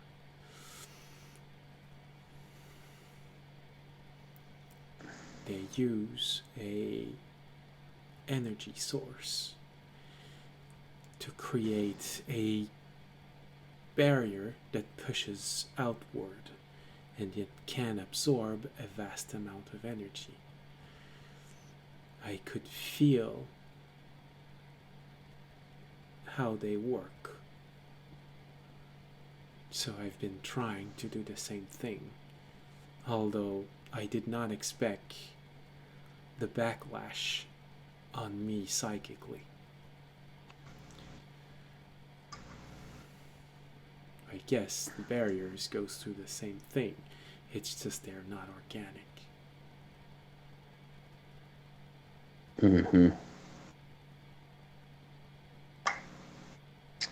Well, that was pretty awesome what you did. He starts showing you the spell, and Mhm. during the next 4 days, you sort of have this realization that he already exceeds you in terms of Mhm. magical knowledge. He can already do magic of level 3 and up. Oh, and by the way, Isn't that what I don't- every parent wants? To live to see their child outgrow them. Well, yeah, but there's always a moment of frustration when you realize that the first time that he actually And shares, you lose that he's first already, game of basketball. he's already better than you. Well, Everything changes. in fairness, he isn't like trying to also wield a sword at the same time. Yeah. So he had more time That to focus is on true.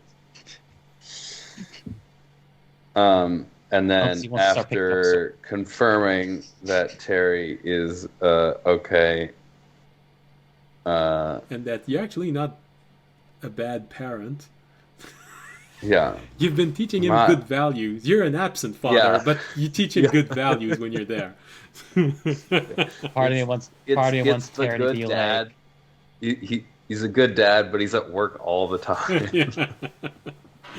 When he is around, he's a good dad. And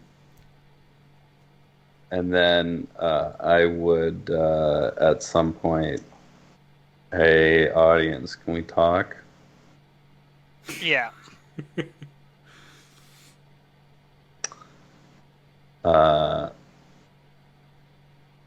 What the fuck, dude? What do you mean, what the fuck? Or okay, I'll give you the benefit of the doubt. Stop playing with Remy's cat. I mean, That was a ploy for time, right? You were No. stalling. I will not lie to you. It was not a ploy for time.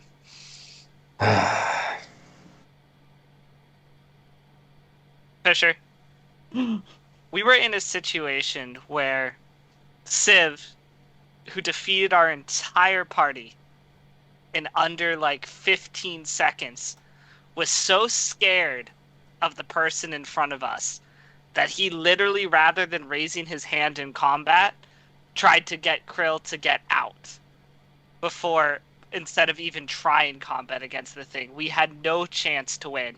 And if you don't think for a second that if I could have given up myself to buy you guys time, I would have, then that would have been the option I took. But there was no way for me to do that. And I would have also absolutely gone back in there with you 100-fold to save Terry if we could have bought time. But we were in an unwinnable situation. And I care for all of you too much to not risk one life, even if it is not my own, if I think that there is a chance to save everybody else.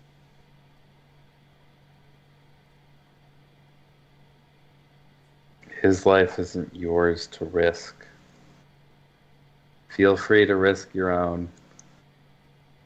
I appreciate that you would risk your own to save the rest of us, as would, I think, the rest of us individually.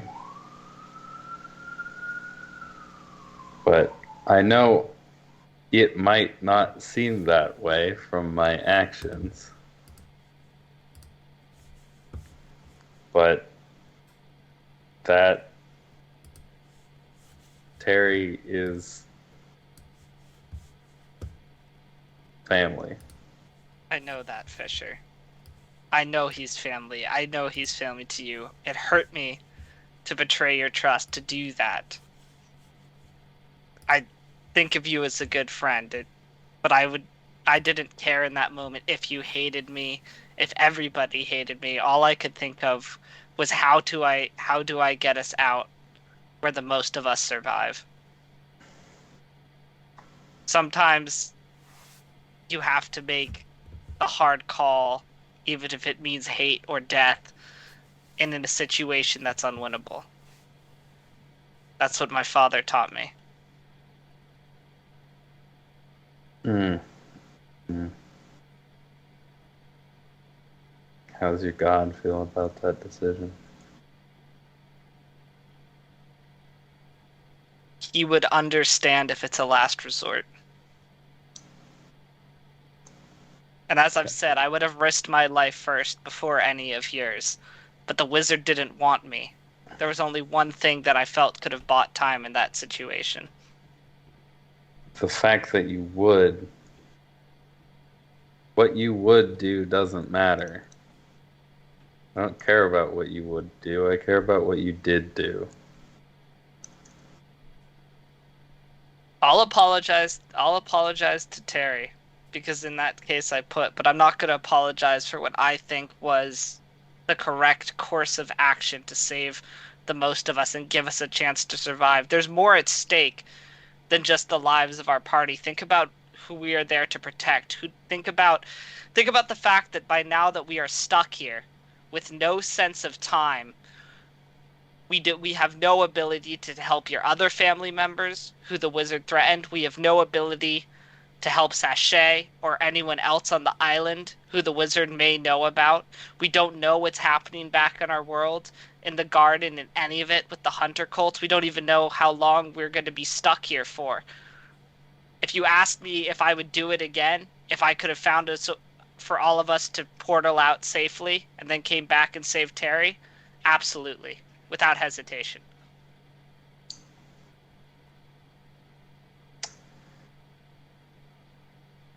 We put the beacon up, didn't we? We did. Colin was still out there. The garden is still out there. And stronger than we are. Yeah. But as we've said, we don't know if they have access to the Isle. We don't know. We weren't able to communicate with them before we left. I mean, they don't even know your family exists. They don't know about Sachet. Khan does. But we don't know what situation. You have to remember they were on different island chains. Shay had an orb. My family's fine. I hope so. But these are the risks you take in this situation. Yes, we're alive. We're out. None of us have died. But we're stuck now in another shard without really a good plan on how to get home. Exhausted. We don't know how much time has passed. And with no more closer to our goal of defeating the wizard than we were when we first reached that island chain. When I first joined up with you guys, probably would have made the same decision. I thought I was supposed to be the practical one, and you were supposed to be the goody two-shoes upholding all those paladin principles that you supposedly follow. Apparently my object and the other god felt the same way. I'm surprised at how short-sighted a god can be.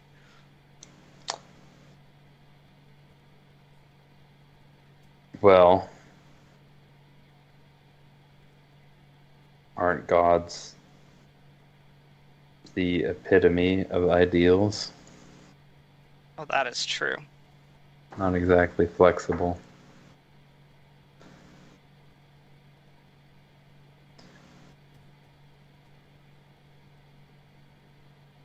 Except for the goddess of lust. You understand why I'm not super sold on your religion, right? I understand, but this doesn't even go into my religion. I did not make the decision I did because of my religion. I made the decision I made because of who I am and my own values and principles. Yeah, but you still have your powers. Well, that is true.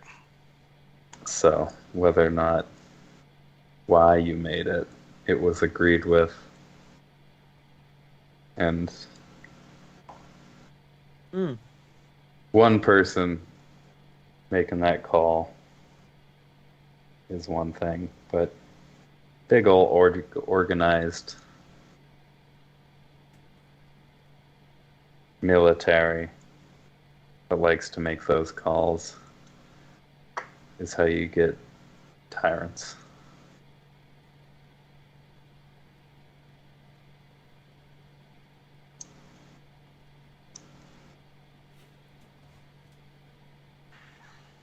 Listen, you may not like it, and I'm not asking you to like it. I understand you're going to be upset, but also understand that every decision I make is for the good of the members of this party. Every decision I Count make Terry is to try. is one of the members of this party. I do count Terry. If he had super wanted Toby or any of them, I would have made the same call.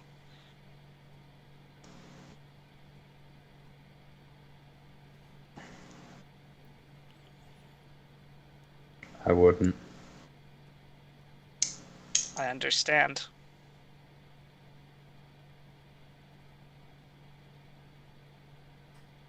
The wizard never said he wanted to kill them. The wizard simply said he wanted them. I would have rather had taken the time to try and figure out a rescue plan than to be stuck here without any way to help anybody. I'd rather be dead than the wizard's experiment. He would have killed Fisher too, even if we gave him to him. No, he said he would let us all go. You really Toby, have believe you been listening? you really believe a wizard That was my other issue. Yeah. Why? What reason did he give you to trust him that he would uphold his end of the bargain? Didn't matter. At that moment, I was starting a conversation. There was some buying time point to that. If we could have at least had a conversation, we maybe could have even got the orb to yellow. It was part of my strategy.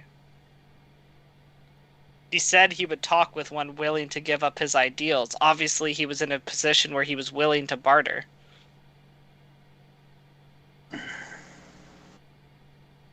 But that's not really the point here.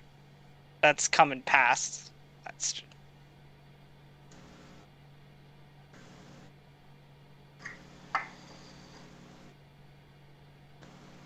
I don't ask We you to are agree to with my work decision, Fisher. as a party.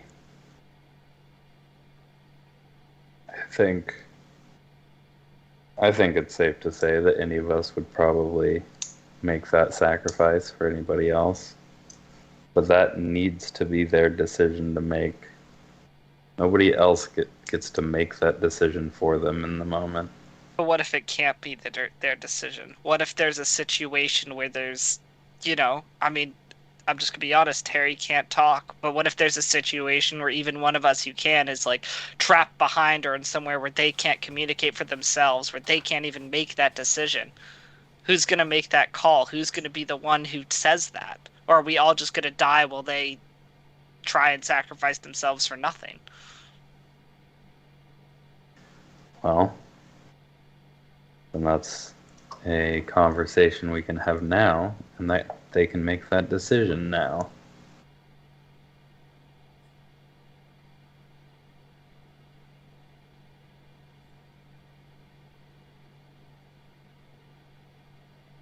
Do you want to have that conversation? I'm happy to have that conversation. Toby, get over here. I mean, you're already Jamie, listening. Where are you at? Remy, I can't see you. I know Oh. you're also listening, but I can't see you. I mean, stop hiding behind the door. Before we have the conversation, though, I am gonna go over to Terry and I'm gonna say, Terry, I'm sorry, and I very much appreciate what you have done to save the members of my party, and I appreciate you as a valued member. I hope you understand that, and my decision was not based on my feelings for you, but on my feelings for trying to save everybody else. But I very much appreciate for what you did, and I owe you my life. Thank you. Then I'll go back to the rest of the group. Terry looks at you, I Fisher. appreciate Jeez, lady, it. slow You down. can't understand And you. you're desperately trying to star everything. Audience hasn't really paid attention to how to communicate with Terry. So to have the translator who's there. Oh shit!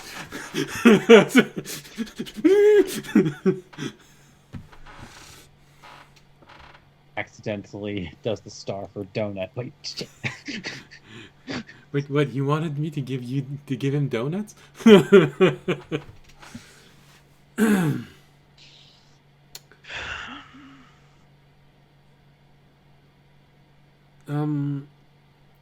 Do we sit at a round table or something? Where are we doing this at?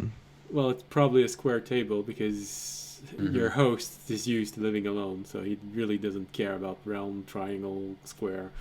He just does what he can with what he finds. He's actually a big fan of heptagons. Yeah, you know. Wait, if everyone's going to be here talking about this, we're forgetting about someone important. If you mention your ball, I'm gonna smack you. I think you meant Orin. I'm talking about Ornag. My ball's Here's- already going to be there. I personally am slightly afraid to summon Ornak because I don't exactly know how this shard works, and I don't want him to get stuck here by I accident. think we would have to plant him and then water him with holy water for that to work. Also that. I would like to learn more though before we summon Oranak, because I don't want him to end up stuck here by accident. Okay, so we'll have the conversation with him when we summon him the next time, if we summon him soon. All right. So Terry, when you translate everything to Terry, Terry looks at you and just answers. He wanted to sacrifice me? Yeah. Well, Very. He wanted to take my choice away? You know what? Raimi is just going to very quickly like throw in like some stars as a deception, but still feels bad about it. Don't lie to him, Ramy.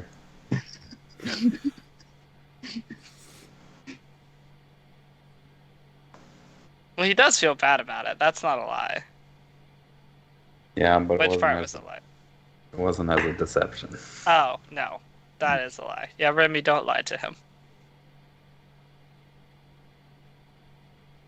So you're forced to translate a child saying you wanted to take my choice away?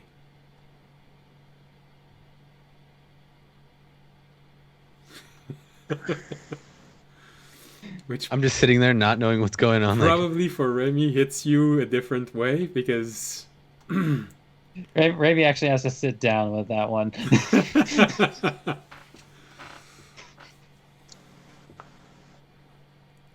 Audience wanted, Sacrifice is a strong word, though, because again, there wasn't a guarantee that he died, but yes.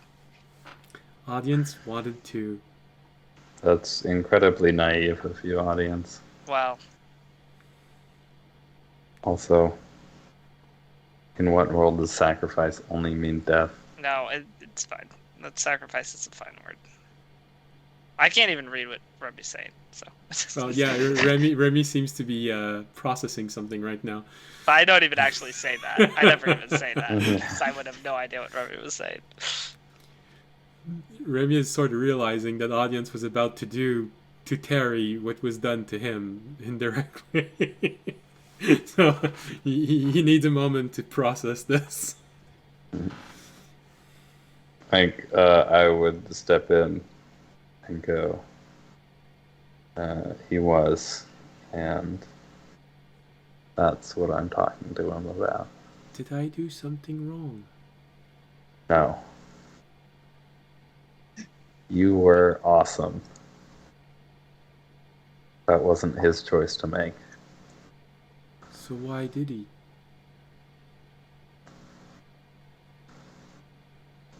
He has a big ego.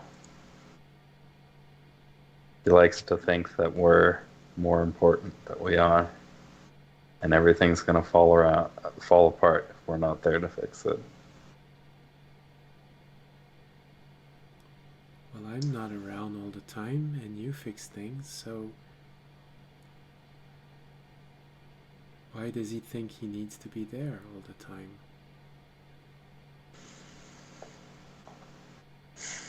That's just how religious people are. What's religion? It's just like son of a bitch. All people who follow gods? No, not all of them. But some of them. Was the nice A lot woman of them. one of those?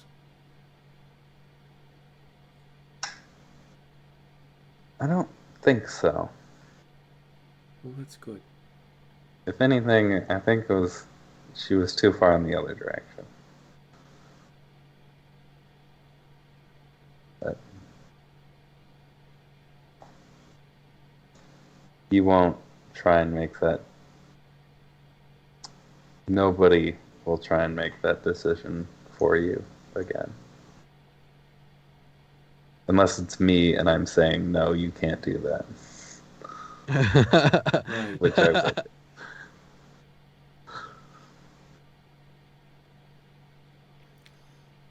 I'm feeling an emotion that I am not sure how to express. Yeah, I get that. Can you ask audience to look at me for a moment?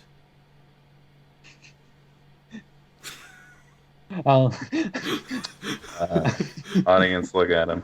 Okay, audience will look at him. Make a wisdom He's like, I saving throw. can't tell if he's doing Melt his brain.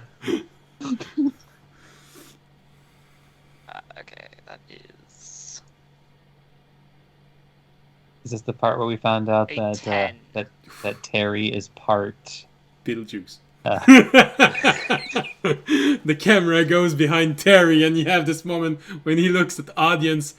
And Tobiyashi, you've seen this happen once, and it happened to you, so you sort of have this moment where you understand what the audience is going through. It's essentially a fear spell, but so much worse. So audience, for the very first time in your life, you are scared shitless for 5 seconds. To the Well, point I of wouldn't say the first time. I wouldn't say the first time in my life. well, yeah, no, that's right. There was a god that actually probably scared you a whole lot more than this, but this is a very good second place, where it's probably powerful enough to have you for this moment just scream out. "Ah!"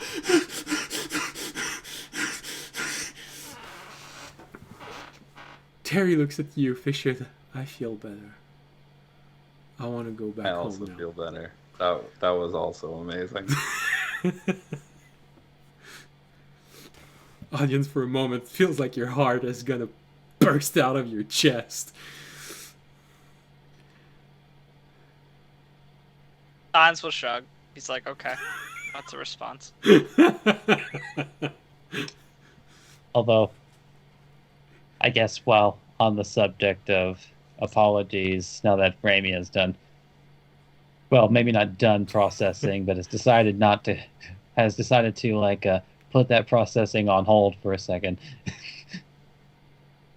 Rami will actually sign to Terry to the best of his ability what essentially boils down to, in concept,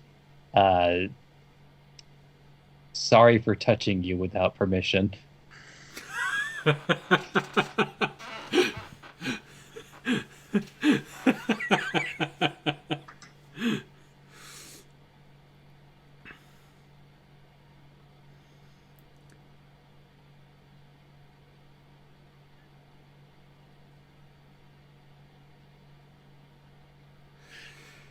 He takes a moment. He looks at your talons. He looks at your hands.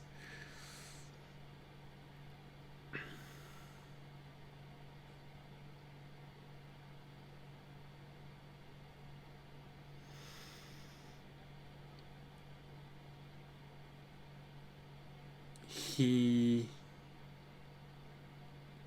concentrates a lot, and it feels like he's trying to put into to coalesce a lot of knowledge that he's learned recently. He creates an illusion of a wall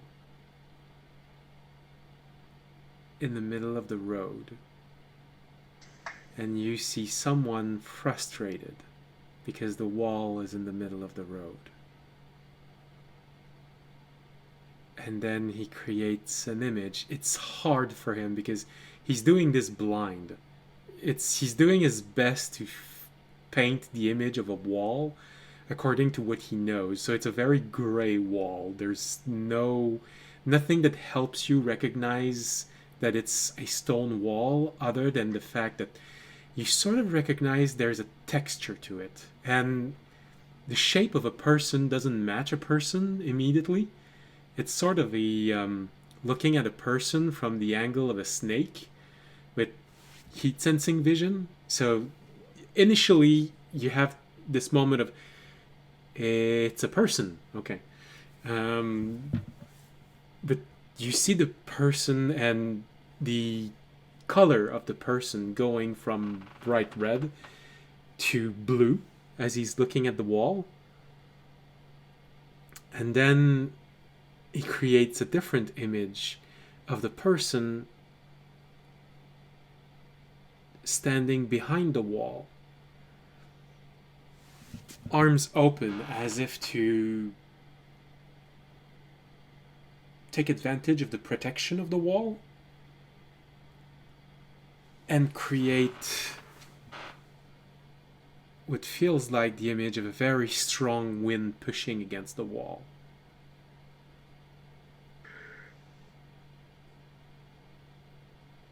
Those are the two images he creates, one after the other.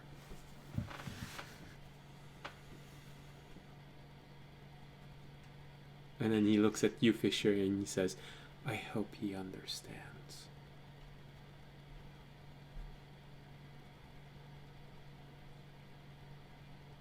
Remy's pretty good at speaking in pictures. Metaphors. So, what does Remy understand from this?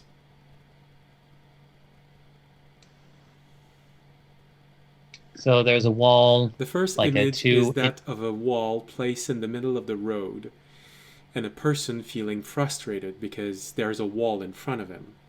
But then the very same wall, the very same road, and the very same person taking shelter behind the wall against very strong winds.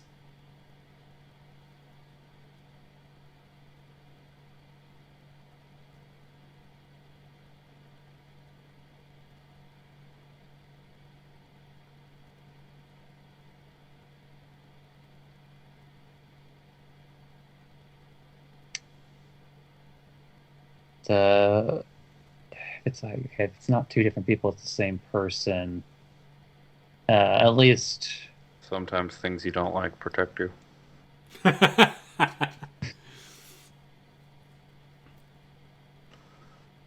Well, if nothing else, there's two concepts behind this. A wall that is frustrating and the same wall that is protecting. And the person taking advantage of that protection.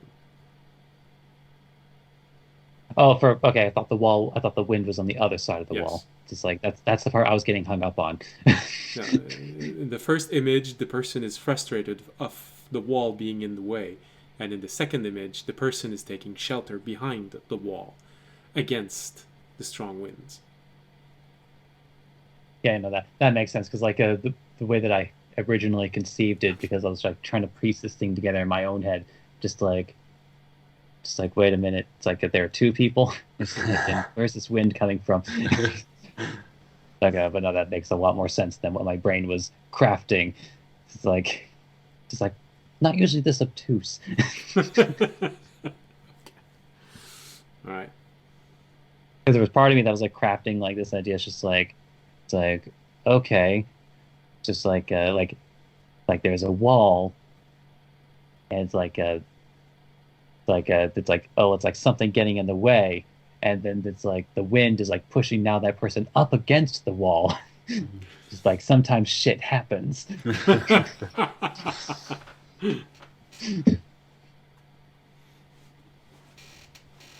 Not that it would have been far off from the actual interpretation, but No, it could makes still sense. work. It works better in the second one that I explained.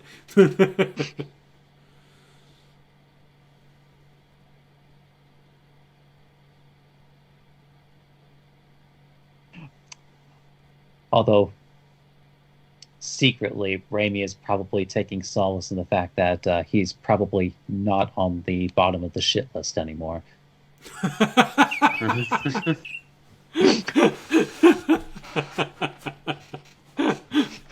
And then it Moving up in the world. yeah, absolutely. Now it's Fisher, Tobiyashi, Remy, and audience.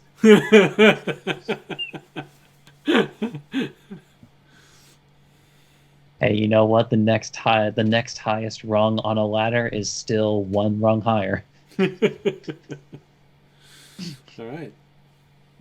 Actually, I guess technically it would probably be Fisher, Sachet, Tobiyashi, Raimi. Yeah, Yes. I was talking about members of the group. If I have to add Aurillac, and it's good, the ladder is going to start being very long.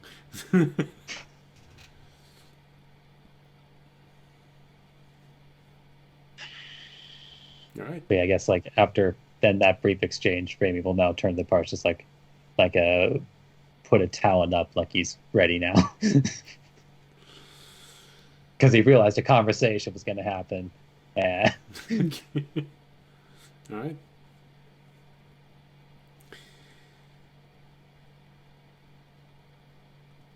How does audience feel right now? I, the dungeon master, am curious. Oh, how does audience Yeah. feel? Audience feels like he made the right decision and other people don't agree with him. Okay. Audience did nothing wrong.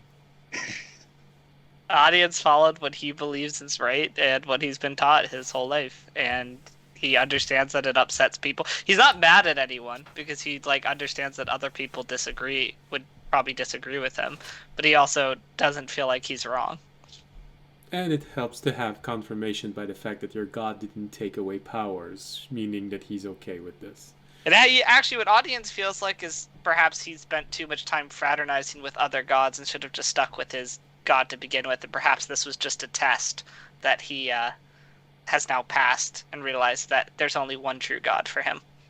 Damn. Sinking even more. I mean, moving further.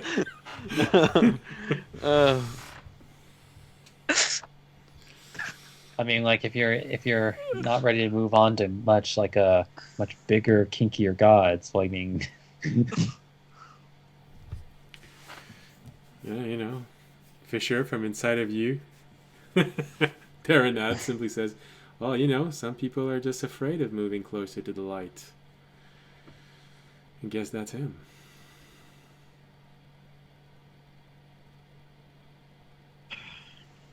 So I guess I was right all along. He is brainless. The Don't brain is not the part that's. Don't you hate it when you're always right?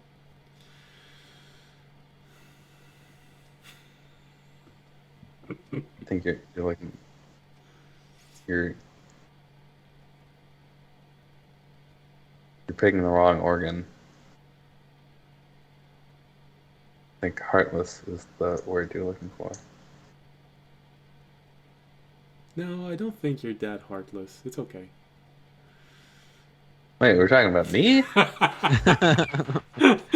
That's what you hear.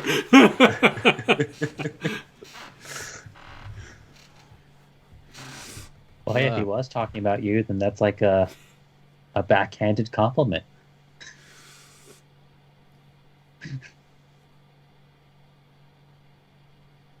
But no. All right. Brainless is over there. He's the one who feels proud of himself right now, even though he's still shaking from the fear spell. And his audience feels like he's, showing the best version of himself. You notice that his hand Doing is a still great shaking job of like playing this. it off cool. Now, Tobiashi, you can honestly say, hey, I'm not the only one. I'm not the only one Terry scared shitless.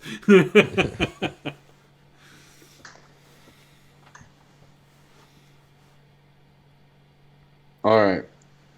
Now that that's dealt with. Well, you all had the conversation about Terry, but I'm not sure everyone had the conversation about are you okay with being sacrificed? What I was moving on to. So, audience, or I want to know, so that audience won't make that decision again for somebody else. What are we supposed to do when one of us is in the position to make a sacrifice but doesn't have the ability to convey that they are willing to do so? From inside of you, Fisher, you hear Terranad go, geez, just ask them, are you okay with someone else sacrificing you in the group? Stop tiptoeing around.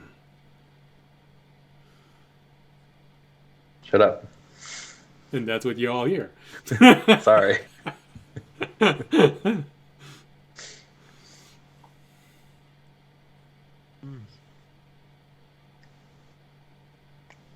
guess I'll go Great first. points. If it is whether or not I die, I'm willing to make that. If it is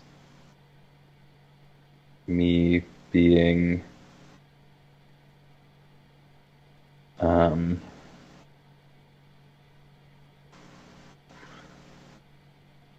I guess enslaved in some way, I would rather die.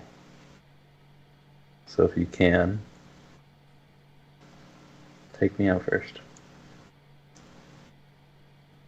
Otherwise, I'll figure out a way to do it. But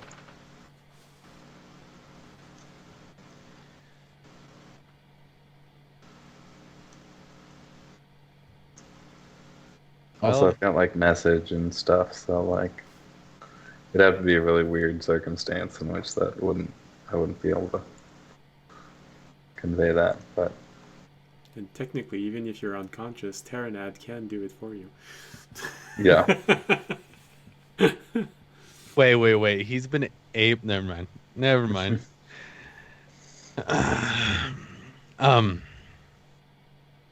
Well, no. Ever since most of my life, well, almost my whole life, people have been telling me what I'm gonna be, or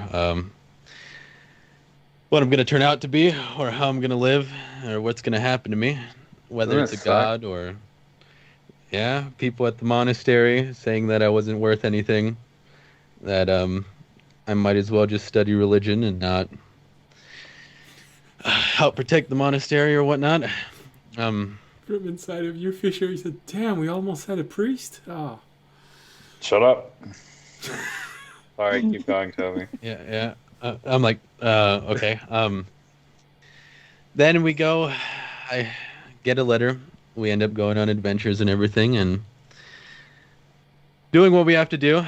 I end up getting locked up, surviving for what I think is about 2 weeks. several months. Get saved, several months. Sorry, I'm very horrible at this, as my character is. We get to the garden, and I figure out that my fate's being controlled by some unknown god that we don't know what's going on. No, I'd rather you not sacrifice my life. If I could make the decision, I would. But please don't decide my fate. I'm already having problems enough as it is, knowing that some otherworldly being is controlling how I'm going to end up in the next couple of years or months or days. So if you could not control my life, it'd be much appreciated. Noted. If I could make the decision myself, I would. I've sacrificed what I think is a good fair share of myself already for the party. You don't have to defend your decision, Toby. But yeah, that's it.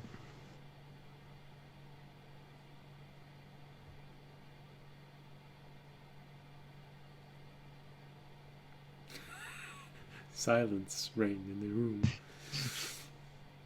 Apparently, audience and Remy don't want to speak. Oh, I was waiting for Remy. Ah, yes, telling Raimi to speak. Well, that's the excuse you're giving, but hey. I'll stay silent though until someone calls on one of us. Well, if there's Audience, is your answer obvious? Yeah.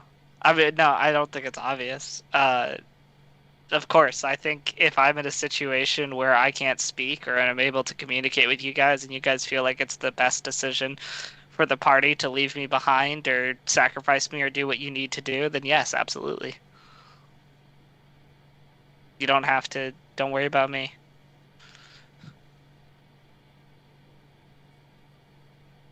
Yeah. Also, when you say can't speak, let's like go a little deeper than that, because like obviously, if you're just behind like a thick pane of glass, you can give like a knowing look and a nod. Yeah, If if you that's guys like don't have if you understood, guys but, don't like, have a way to communicate with me and you feel like the best course of action for the party that would keep the most members alive or safe is to leave or leave me behind, then absolutely. You can make that decision for me. all right.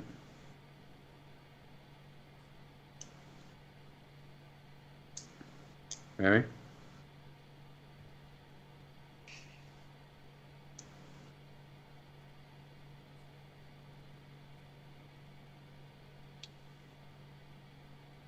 Trying to figure out how Raimi would convey what he wants to say.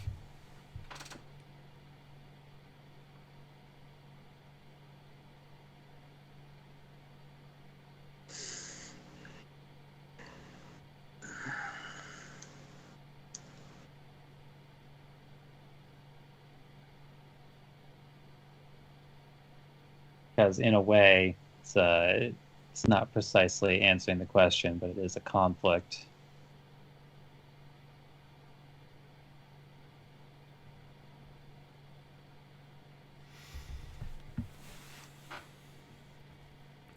I think really the only way he knows how to express this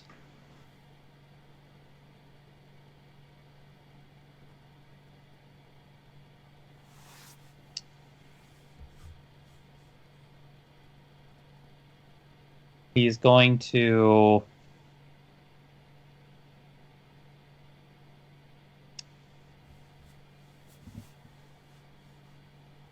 okay, he can do this in a less violent way. It's like Raimi is going to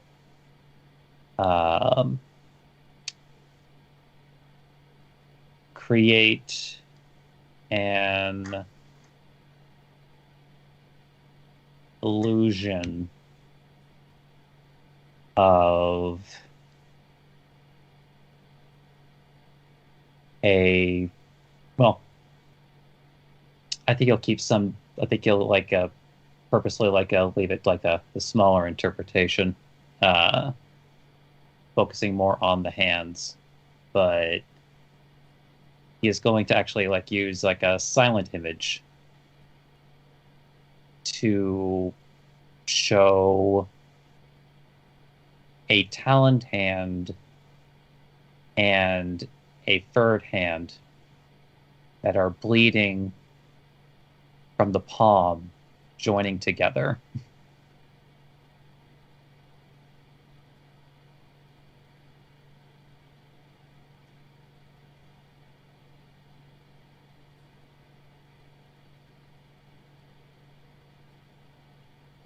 And as he does so, Raimi looks a bit uncomfortable and starts hugging his legs. Can you describe that again? Because A taloned hand and a furred hand, both bleeding from the from the palms, and joining together.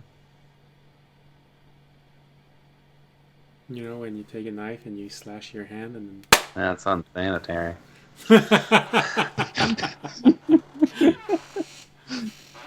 how you spread bloodborne illnesses. Well, fortunately, you're not a priest. Tobiashi almost was.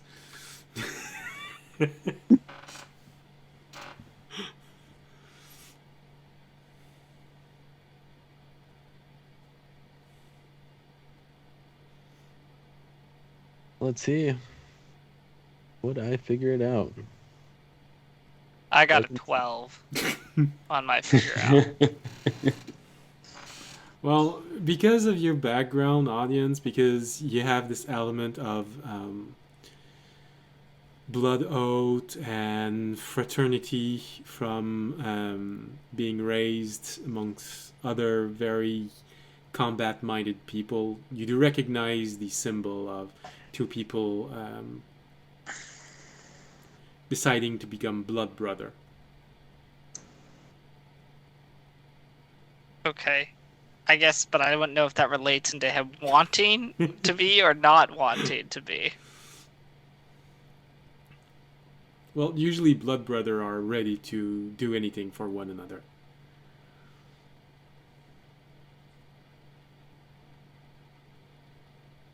Yeah. Okay, I don't want to make that assumption though, because that sounds. So I'm gonna let someone else make that assumption, and then Oh, okay. So it's okay I to rolled make a 17. it's okay to make the assumption about Terry, but not Remy. Okay, that's all right. I understand now. Well, I didn't say it. I mean that's just true for audience. It's not even a lie, but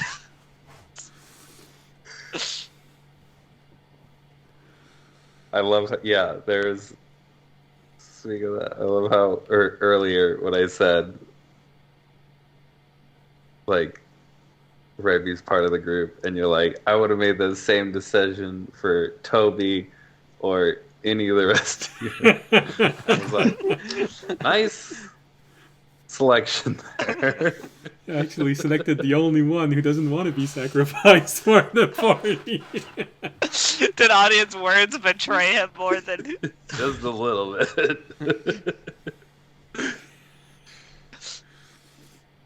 I sacrificed my oldest friend of the group for the party. See how good I am? No, Fisher would be tough. I don't think I'd sacrifice Remy. All right. Well, Is that your way of saying you're, It's saying you You'd be get an good with upgrade. us? It's saying you get an upgrade if you join my religion. God fucking damn it. You get a Yeah, package. you're gonna talk about that right now, audience? No, this isn't a game. This is you get a package upgrade, meaning audience will no longer sacrifice you. Part of the deal. If you subscribe to the Order of the Dragon, you make Remy, donations to the Holy Patreon. does that mean you're with the audience in wanting us to make that decision for you?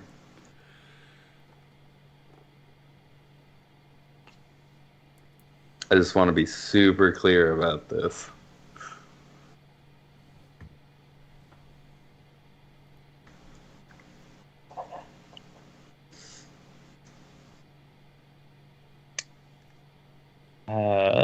I guess maybe to throw on and I guess it's like throw on top of that.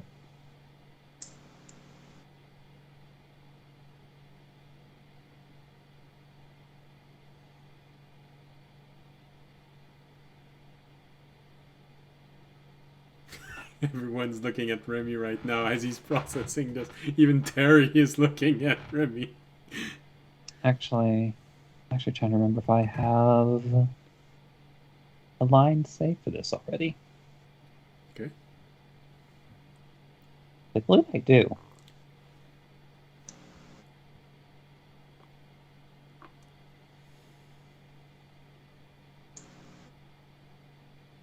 I would have went with for the dragon, but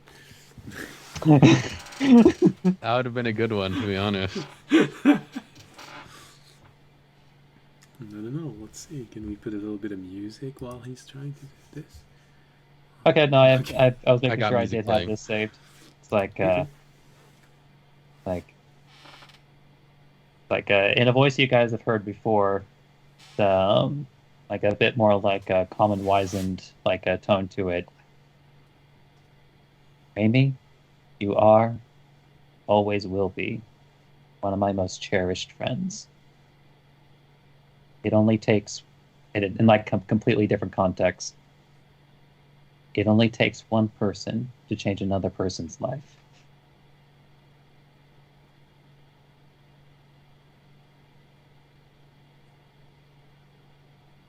We all walk many paths, but the one that is best suited for you is the one that you choose.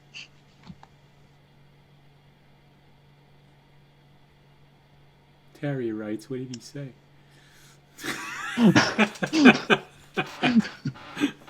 I really hit back at it.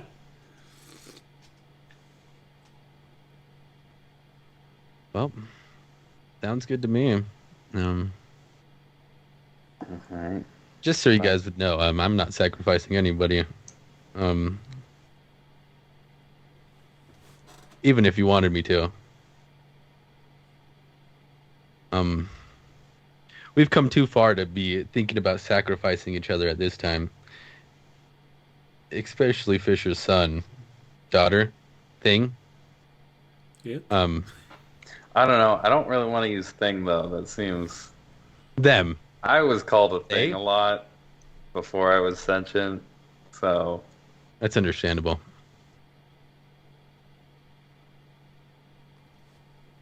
So yeah. I think Remy stated it the best. Did Toby actually understand what Remy was saying? I'm pretty sure. Okay, let's go. He pretty much said what I said, right? I can't confirm this. Disregarding the first part. All right. It's the whole greater good thing we're talking about again.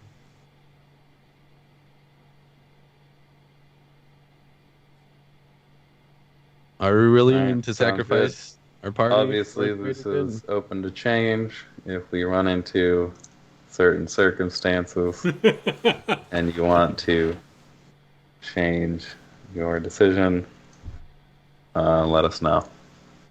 You all need a safe word. good? Pineapple. Well, the whole point is we only need to use it if we can't use a safe word. Anyway, all right, we all good? Everybody Yeah. cool?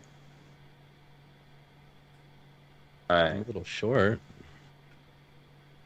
You hear Other from than that, you hear from Anybody get a die of boredom you hear from behind the before the door. next few days are up? That was so touching. Honestly, I've such an incredible sense of family between all of you. It's so impressive. What, you want in on this? why are you stalking us? I live here. Toby, we're in his house. Doesn't mean you could listen to our conversations. I think it does. Well, you were kind of having it in the middle of my kitchen. Yeah. One question do- I have is, did you bring his arm back, or was his arm back when he showed up? Oh, it grew back slowly. What did it look like? Wild. Did I have a baby hand? Was it orange and goopy ever? I don't know about Goopy. I didn't touch it, but yeah, there was something slightly orange about it before it took shape. It grew slowly every day, a little bit more, and then suddenly there were shapes, and the end started to have fingers. And, I had baby hands. well, Toby, do you think if we cut off your head, it would grow back in like a couple weeks? Whoa, whoa, whoa, whoa, whoa, whoa. I don't want to try that. No, I know. you know, Cora I've would read probably be willing to experiment with you. I've read somewhere that people that have things that grow back, sometimes they grow back a little bigger if you cut them. I think the real question would be, would the head grow back, or would the body grow back from the head? Or would there be two? I don't like where this conversation is going. I don't know. I'm very fascinated by this conversation. I've never had worry, a it's all conversation hypothetical. like this before. It's always the weirdos who are fascinated in me. Oh my gosh. I'm sorry, Toby. I shouldn't have kept it going. It's fine. All right, It's All right, very I'm gonna go practice entertaining. magic with my son. it's nice. I have a question for you. How much do you know about the hags and their like lair or location and their number? Are we gonna? Okay. I'm asking the old man. Oh, what do I know about this? Well, they don't come here very often, so I don't have a whole lot of information about them. They have had a foothold of this realm for several thousand years, as best as I can figure out. It was before I was there. maybe there's one person that might actually know that I think that's been here for longer than I have. You'd be very lucky if you actually find him. A lot of people just call him the Old Knight. Just roams around with his armor all the time, never takes it off. Interesting. Very kind fellow. Very brave. Where would there be anywhere you would start looking for him? Well, usually where you're in the most danger. So you just keep on walking, do very stupid things, and you might find him. Otherwise, you can always try settlements, which seems to be a little bit more worse for wear. You know, having a little bit of trouble withstanding the elements of this place. He sometimes tries to help. I have an important question. Yeah. Why did you decide to save us? Do you mean you would have rather have me leave you there?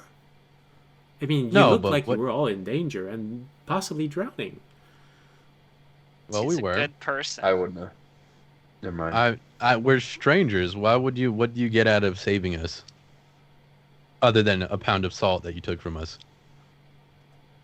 You can't be salty about that, Toby. I'm not salty about the salt, okay? Even though it took a while to gain that salt.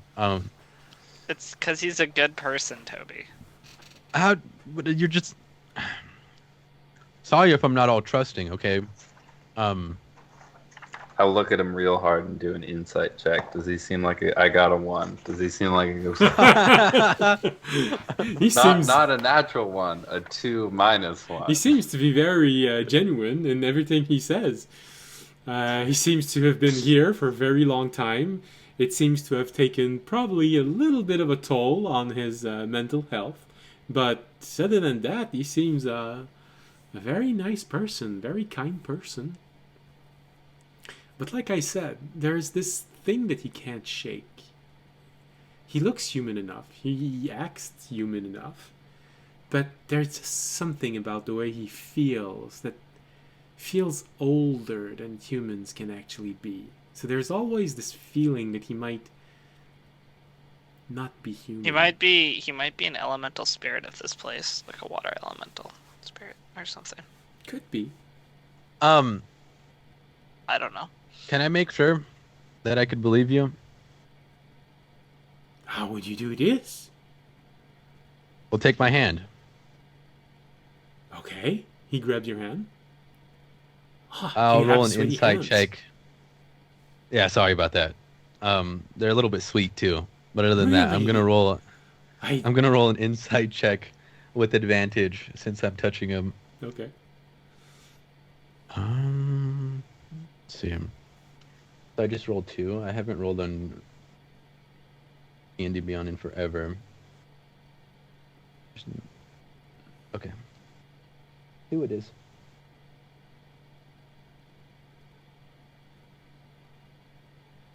Well, 20. Soft 20. Okay. Wait, no. Right, no. 17? Wait, which one was it? I clicked It was on it 20. and it disappeared. It was 20 appeared. Okay. It was 20. Alright, it was 20. Alright. I clicked on it and it disappeared. I was like, what the fuck? Yeah, 20. So, taking his hand, one thing you do realize is that he has a firmer handshake than what his frailty would suggest.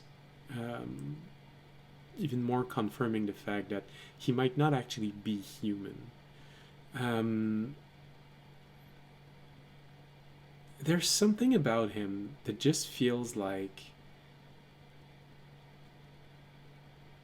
he's genuine in his answer about wanting to help you, but also it's not a question of being nice. It's a question of, and it's hard to put into word, but the best you could do is it's his role.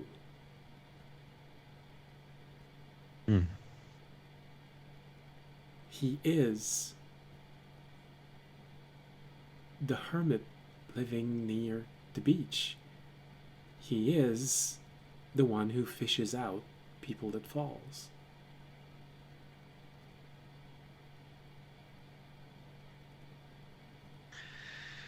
All right. As if Well, he was doing this both by choice and by nature. There's something, although he lacks the power to go with this, there's something that feels like godly, in the sense that gods are the incarnation of an ideal, of an idea, of a way of being. And he feels a bit like this, but at a much lower power level than a god. So, with your knowledge of religion, you might actually be holding the hand of a half god. Okay. I'll grab the top of his hand with my other hand. I'll say, "Thank you. We appreciate your help. Oh, you're It welcome. means a lot to us." Good heavens. Not a lot of people thank me twice. And you're right. Well, they should more often. Your sweat does taste a little sweet. How very odd. Yeah, it's a recent occurrence, especially with my arm growing back and me being shorter. I'm not usually this height. Anyways, beside that, thank you.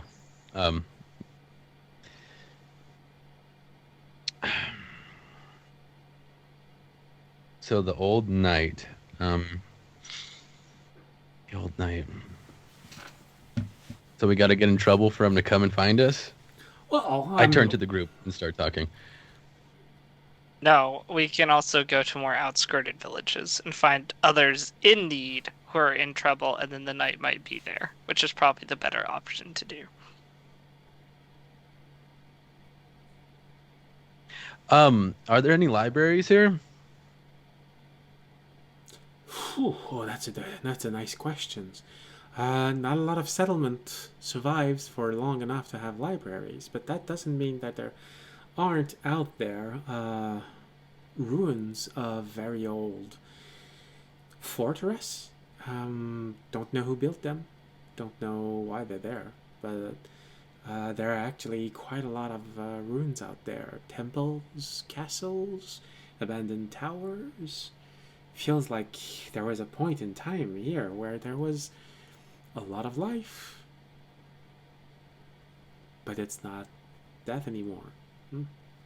Who knows? Maybe it never was. Maybe the realm just started to exist like this. Ruins everywhere. Even peoples are ruins if you think about this. If you're dead but not dying, you are a ruin.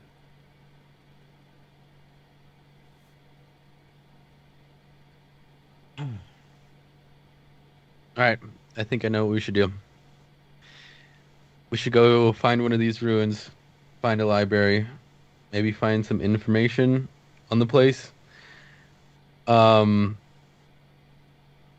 I don't think going and looking for people who are in trouble is the best option, because trouble seems to find us wherever we go.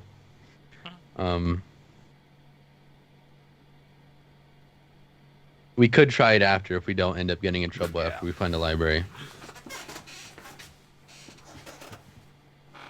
But library sounds good. Yep.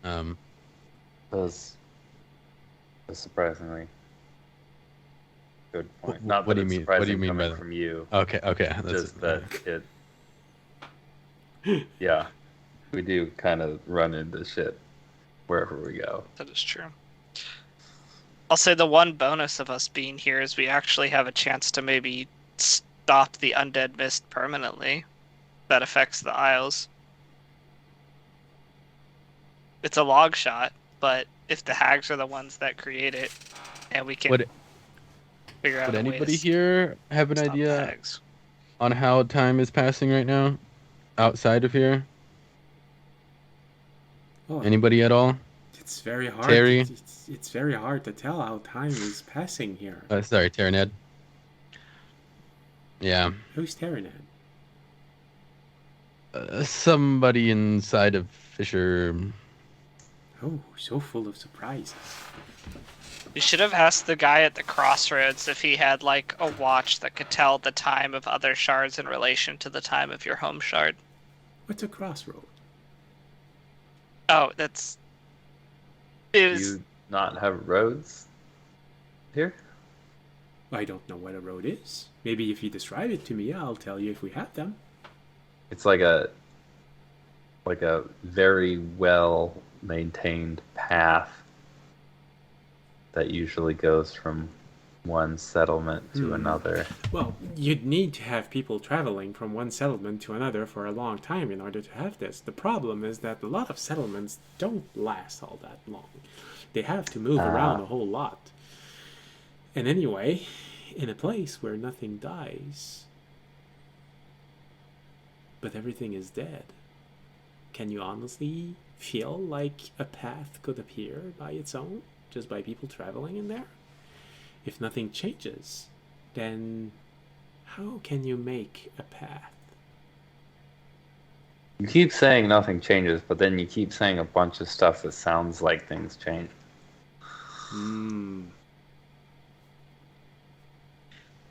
That's very Oh. philosophical, what you just said. There's always one path. Just gotta follow the light in the darkest of areas. I think you haven't spent a lot of time outside. You said there was red. Not There not has a to lot be of light out sunlight. there. No, the sky is always red. Always black and red. Always black and red. I'm gonna bit more metaphorical. Okay. No, that's You know what? not a metaphor. Just look outside. There's no light. I mean, okay.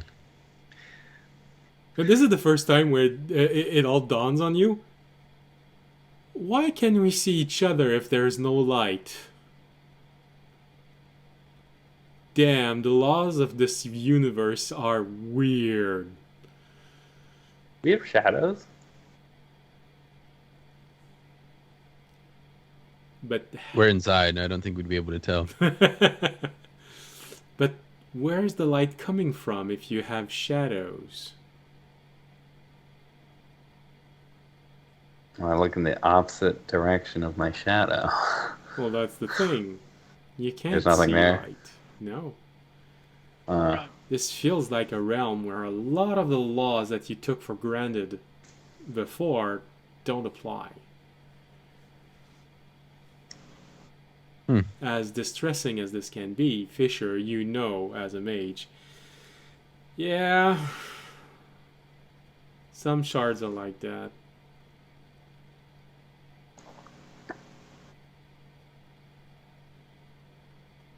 this place is weird, but that's expected, so I guess it's not actually that weird.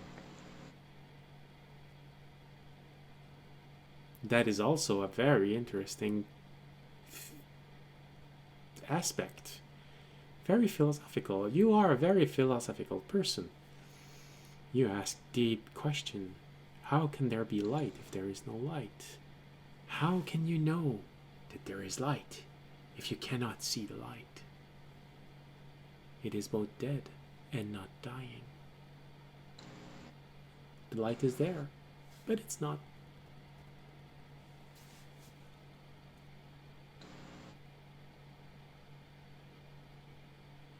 Well, whenever we're ready, might as well get started on this. Well, I think we need to rest a few more days, Toby. Yeah. A few more days? Oh, my gosh. Okay. Yeah, you probably did this when you started. I to did feel a this whole when lot we were better. still tired and in pain because I didn't want to get too angry at audience. So that happened on a I'm second. not sure easier to audience's do when you're super answer. I'm not sure exhausted. audience answer helped you not get too angry. No, but that's why. It's easier when you don't have the energy to Hit people. do much.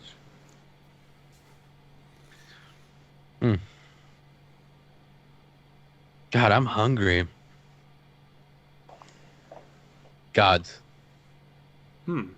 Well, we have worm soup for tonight. Nope, I'm fine. I have something that I could eat. Oh, I just make sure Would you like know the some? rate. I don't know. What is it? Dried meat. Got dry bread. Oh, Just some we have all rations. of this. For some reason, bread is always dry here.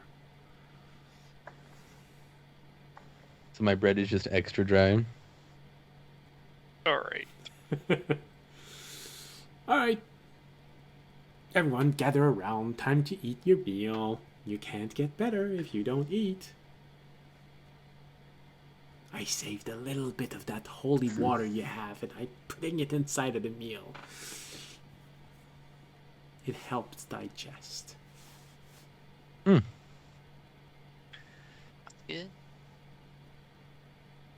You could try and put the salt in, but there's a maximum salt that you can put in before no one wants to eat it. So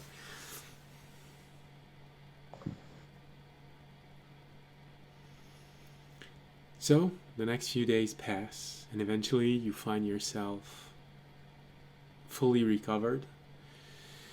You've regained all of your mobility. It stops hurting for everything you do. Well, Did it gain my height back? no. Well, To be 2 days. 2 days, I'd say you might have regained maybe an inch. Well, If our which level is it? The fourth level of exhaustion halves your hit point maximum. Yes. When you said we had half our hit points, was that in addition to having our max hit points halved, or If you remember correctly, I said you had 50% of your hit points. Meaning that you are no longer considered bloodied or injured. So, and it's been established that audience can heal. Well, Orinak probably can, but you don't want to summon him unless you really have to, apparently. So, audience... I could technically heal 45 HP per day, but also if he's giving, I don't know if he is giving us holy water in our food. Are we regaining any HP when we sleep or no?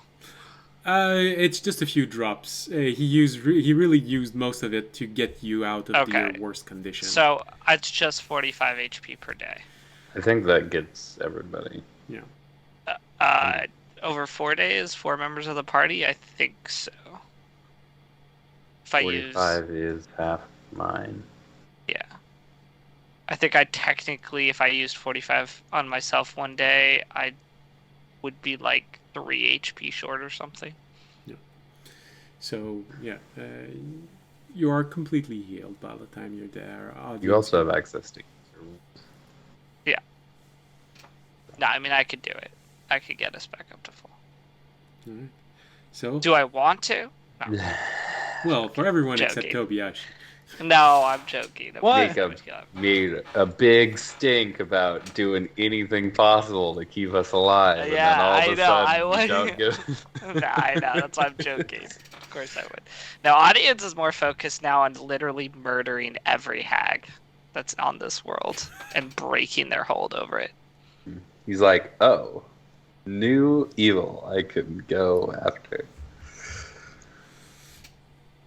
Well, he also thinks of it as saving the Isles, or also helping him save the Isles, because if we can stop the mists, then that is honestly a better long-term effect than even, I think, defeating the wizard. And he also wants to regain favor with Sachet's father. So.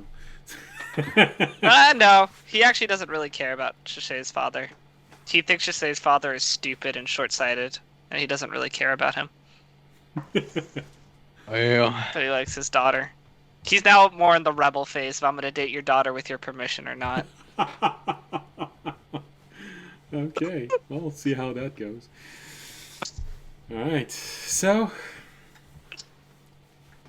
with a total of 5 days pass, you eat your last worm stew.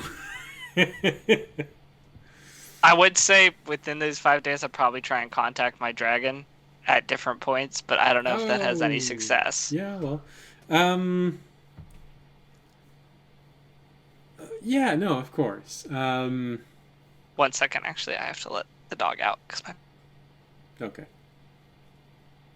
Oh. That's awkward. He asked me a question and now he has to leave. Rude. Yeah, you know.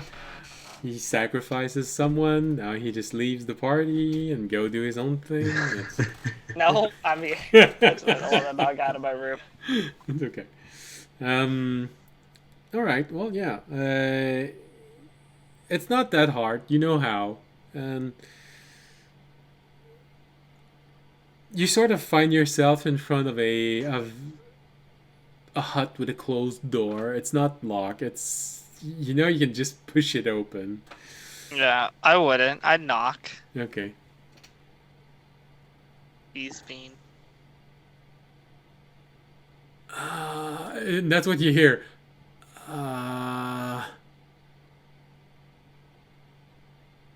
Who's there? It's audience. Audience who? Audience Autumn Draconis? Right. Usually people don't answer that. Okay. I'm in the bathroom right now. Okay. I can wait. Oh, damn. People usually don't say this either.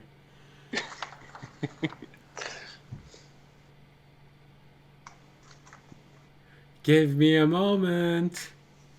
Alright. Makes you wait 5 minutes. While saying from the time, I'm almost done. I've lived in Dragonborn households. 5 minutes is quite short. Sometimes I've had to wait for about.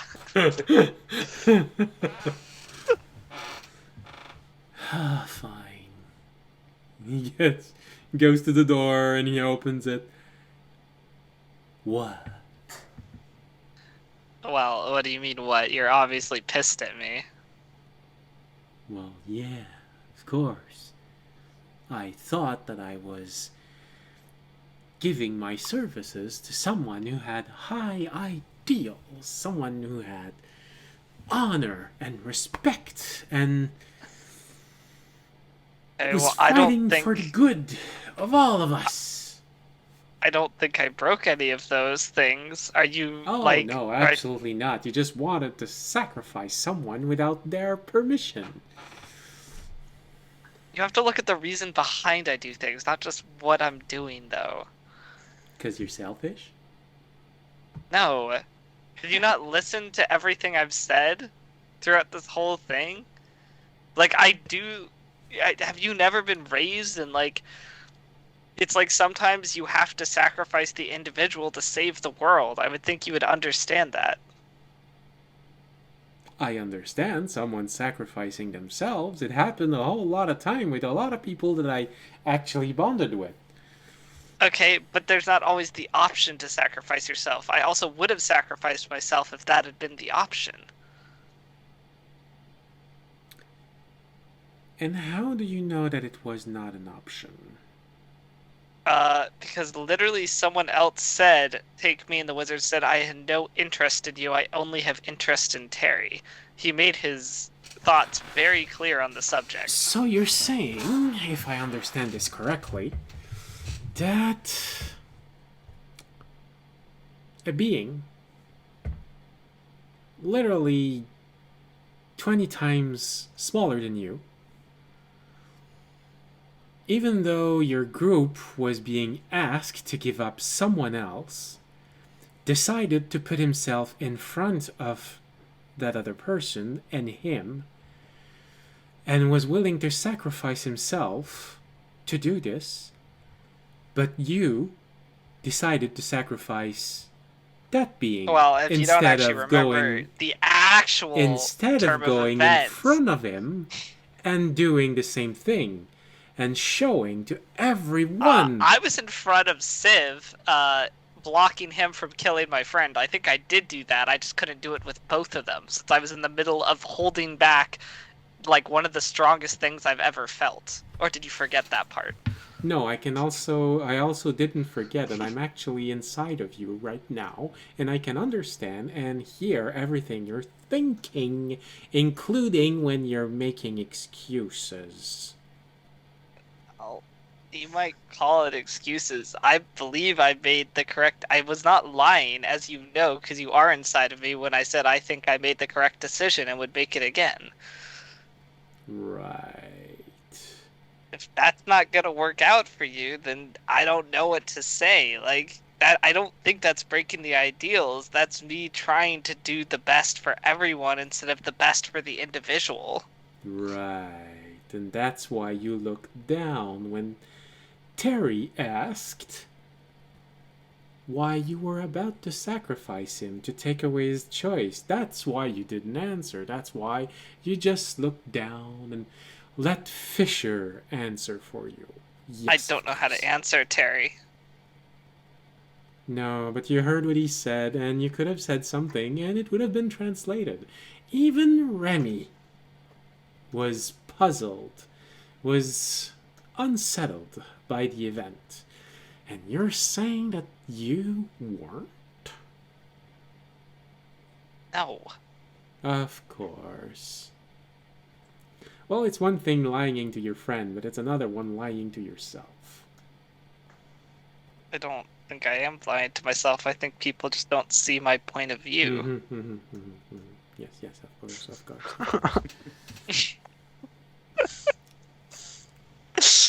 Yeah. No, of course. You are absolutely right. One should always think about the greater good, and sacrificing a child that doesn't necessarily understand the situation. Okay, let me ask you, would you sacrifice a child to save 1,000 children? 1,000,000 children? If the option fell on you? If that was the only way to save them? Now, that is the difference between your situation and the one you're imposing on me. You had more choice. You just didn't feel like you had more choice. The only reason why you didn't choose something else was because you didn't want some outcomes. You always have a choice. The only thing limiting your choice is you not being willing to accept the consequences of some. You didn't want some consequences. You wanted to do everything to avoid some consequences, and because of that, you found yourself limited. Are you saying the consequences of the death of my party? Or are you saying the consequences of, like... I mean, if you had a way to get out of that situation, then you should have, like, said or given me some hint or something. I don't know. I was protecting you all the way until you decided to do this. You think that's not a good way of telling you that I agree or not? I know you agree, but you're saying I had more options. I didn't see other options. You could have done the same thing as a child, literally a tenth of your size and age, did. Stand in front of everyone and say no. Okay, well, I'll remember that for the future. Next time I'm up against a bee that powerful, I'll just stand up to him and say no. Got it. Glad we understand each other. Yeah, glad we understand each other. I know you're not honest. I can hear you. Alright, that's fine. We can work, as I've said, it's up to you. If you don't want to help me, you don't have to help me. I'll figure it out on my own. If I still want to help me, then that's on you. We obviously have a difference on this matter in opinion, and I'm not gonna, I'm obviously not gonna convince you, and you're not gonna convince me right now, so it's up to you. If you want to keep helping me, you can. If not, that's up to you as well.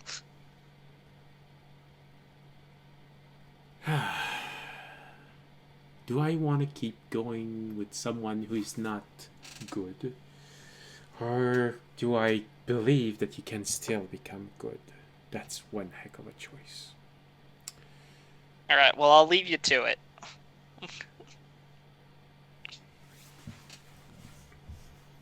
And you wake up that morning after that. Like, I wonder if that's how Terranad and Fisher feel.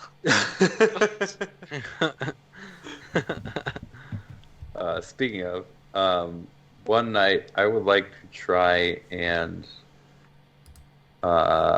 meditate Yeah. and go back to the room Okay. to see if I can find anything about the beacon. Okay. Meditating, that's a wisdom roll, not a wisdom save. Yeah, and it'll be at disadvantage because only the last level of exhaustion gets rid of that, and at that point we'll be leaving, probably. So, yeah, then I'll use my coin just in case. That's 11.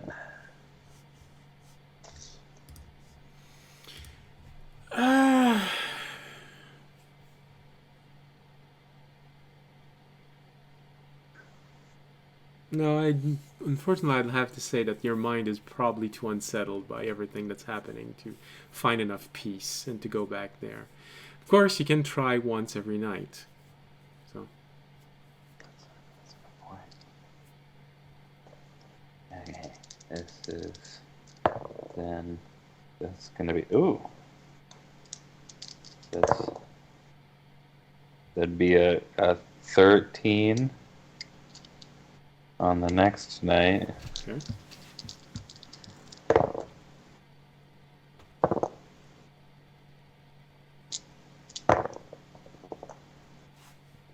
And then a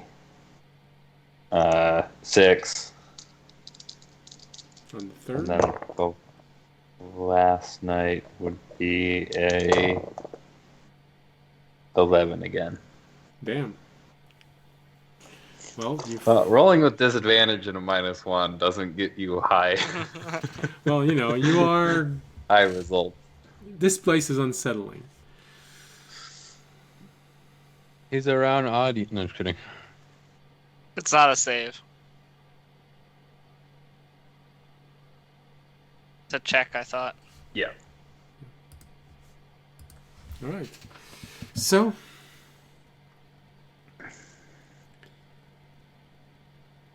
Yeah, it's worth a shot. no, absolutely. Action surge. Do it again.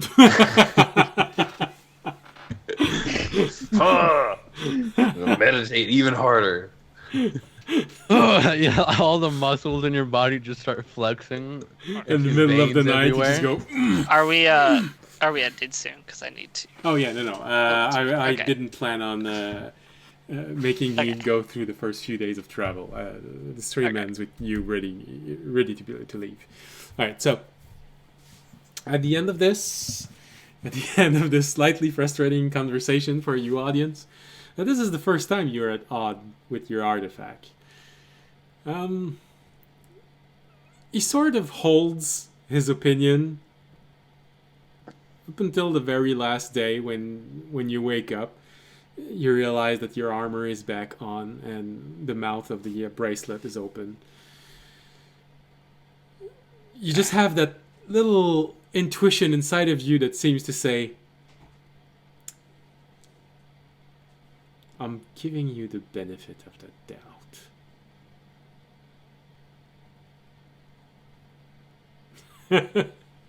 Gives me another quick heart attack with no.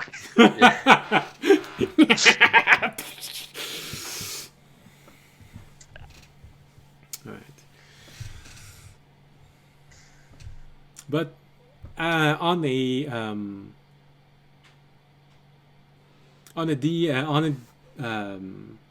meta level, all of this does serve as a sort of a little element to remind you that you consider yourself lawful good, and what you did is not good. So there is a small twist in your alignment that you're slowly pouring. And the reason why you're not losing powers is because your god is fine with this, but you don't know that he's not actually good. So, so you are furthering your connection with him, twisting yourself toward the person he wants you to be, which is not the right one. Essentially, you're just falling deeper and deeper into that really bad relationship. What? And we're not about to go interact with hags to try and force you to be the worst version of yourself. Yeah. Oh boy. Yeah, but hags are a clear smiteable. Well, they are who quite said, spitable. who said we're gonna fight these hags? Okay, we gotta look at our other options here. Hags do like making deals. They just usually never are good for the people making them. So, but They like to haggle. They do. all right. I also not good for the people who maybe want them to shut down their mists entering another realm. Yeah. All right. But you do have some direction as we finish this episode. You have some direction. There is one way to get out of this that you can think of, and who knows, maybe you will find more on the way. You have a possible ally roaming around this realm, and you know there are a lot of ruins, so possibly things that have been left behind by other people. They did say castle, temples, and towers, so castles, temples, which can be attached to God, and towers, which can be attached to mage. So there's a few good possibilities that you can explore. Yep. I'm just worried about the time slip here, or slippage. Yeah. But don't need too much time. All right. Then with this, we'll end today's episode. And we hope... Oh, I'll start the sound of crackling fire right away. Here you go. So, with this, we hope you had a pleasant evening. Well, whatever part of the time period it is for you. We hope we'll see you again next week, next Monday, or next Friday if you're watching this on the rebroadcast. Remember, when it's the rebroadcast, if we have 3 raiders or more, we raid another channel. If we don't have 3 raiders or more, we raid Tobiashi. or if he's playing Dungeons & Dragons, we raid him no matter how many people we get.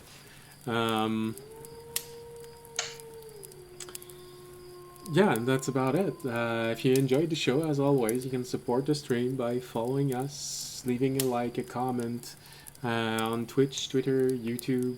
You can also support the stream by making a donation. That's mostly appreciated by me.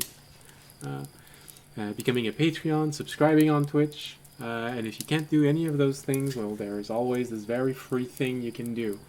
And that's spreading the word of this channel. So... that's it. That's all for tonight. Hope we'll see you again next week. And as always, stay safe and stay healthy. Good night. Good night. Good night. Bye-bye.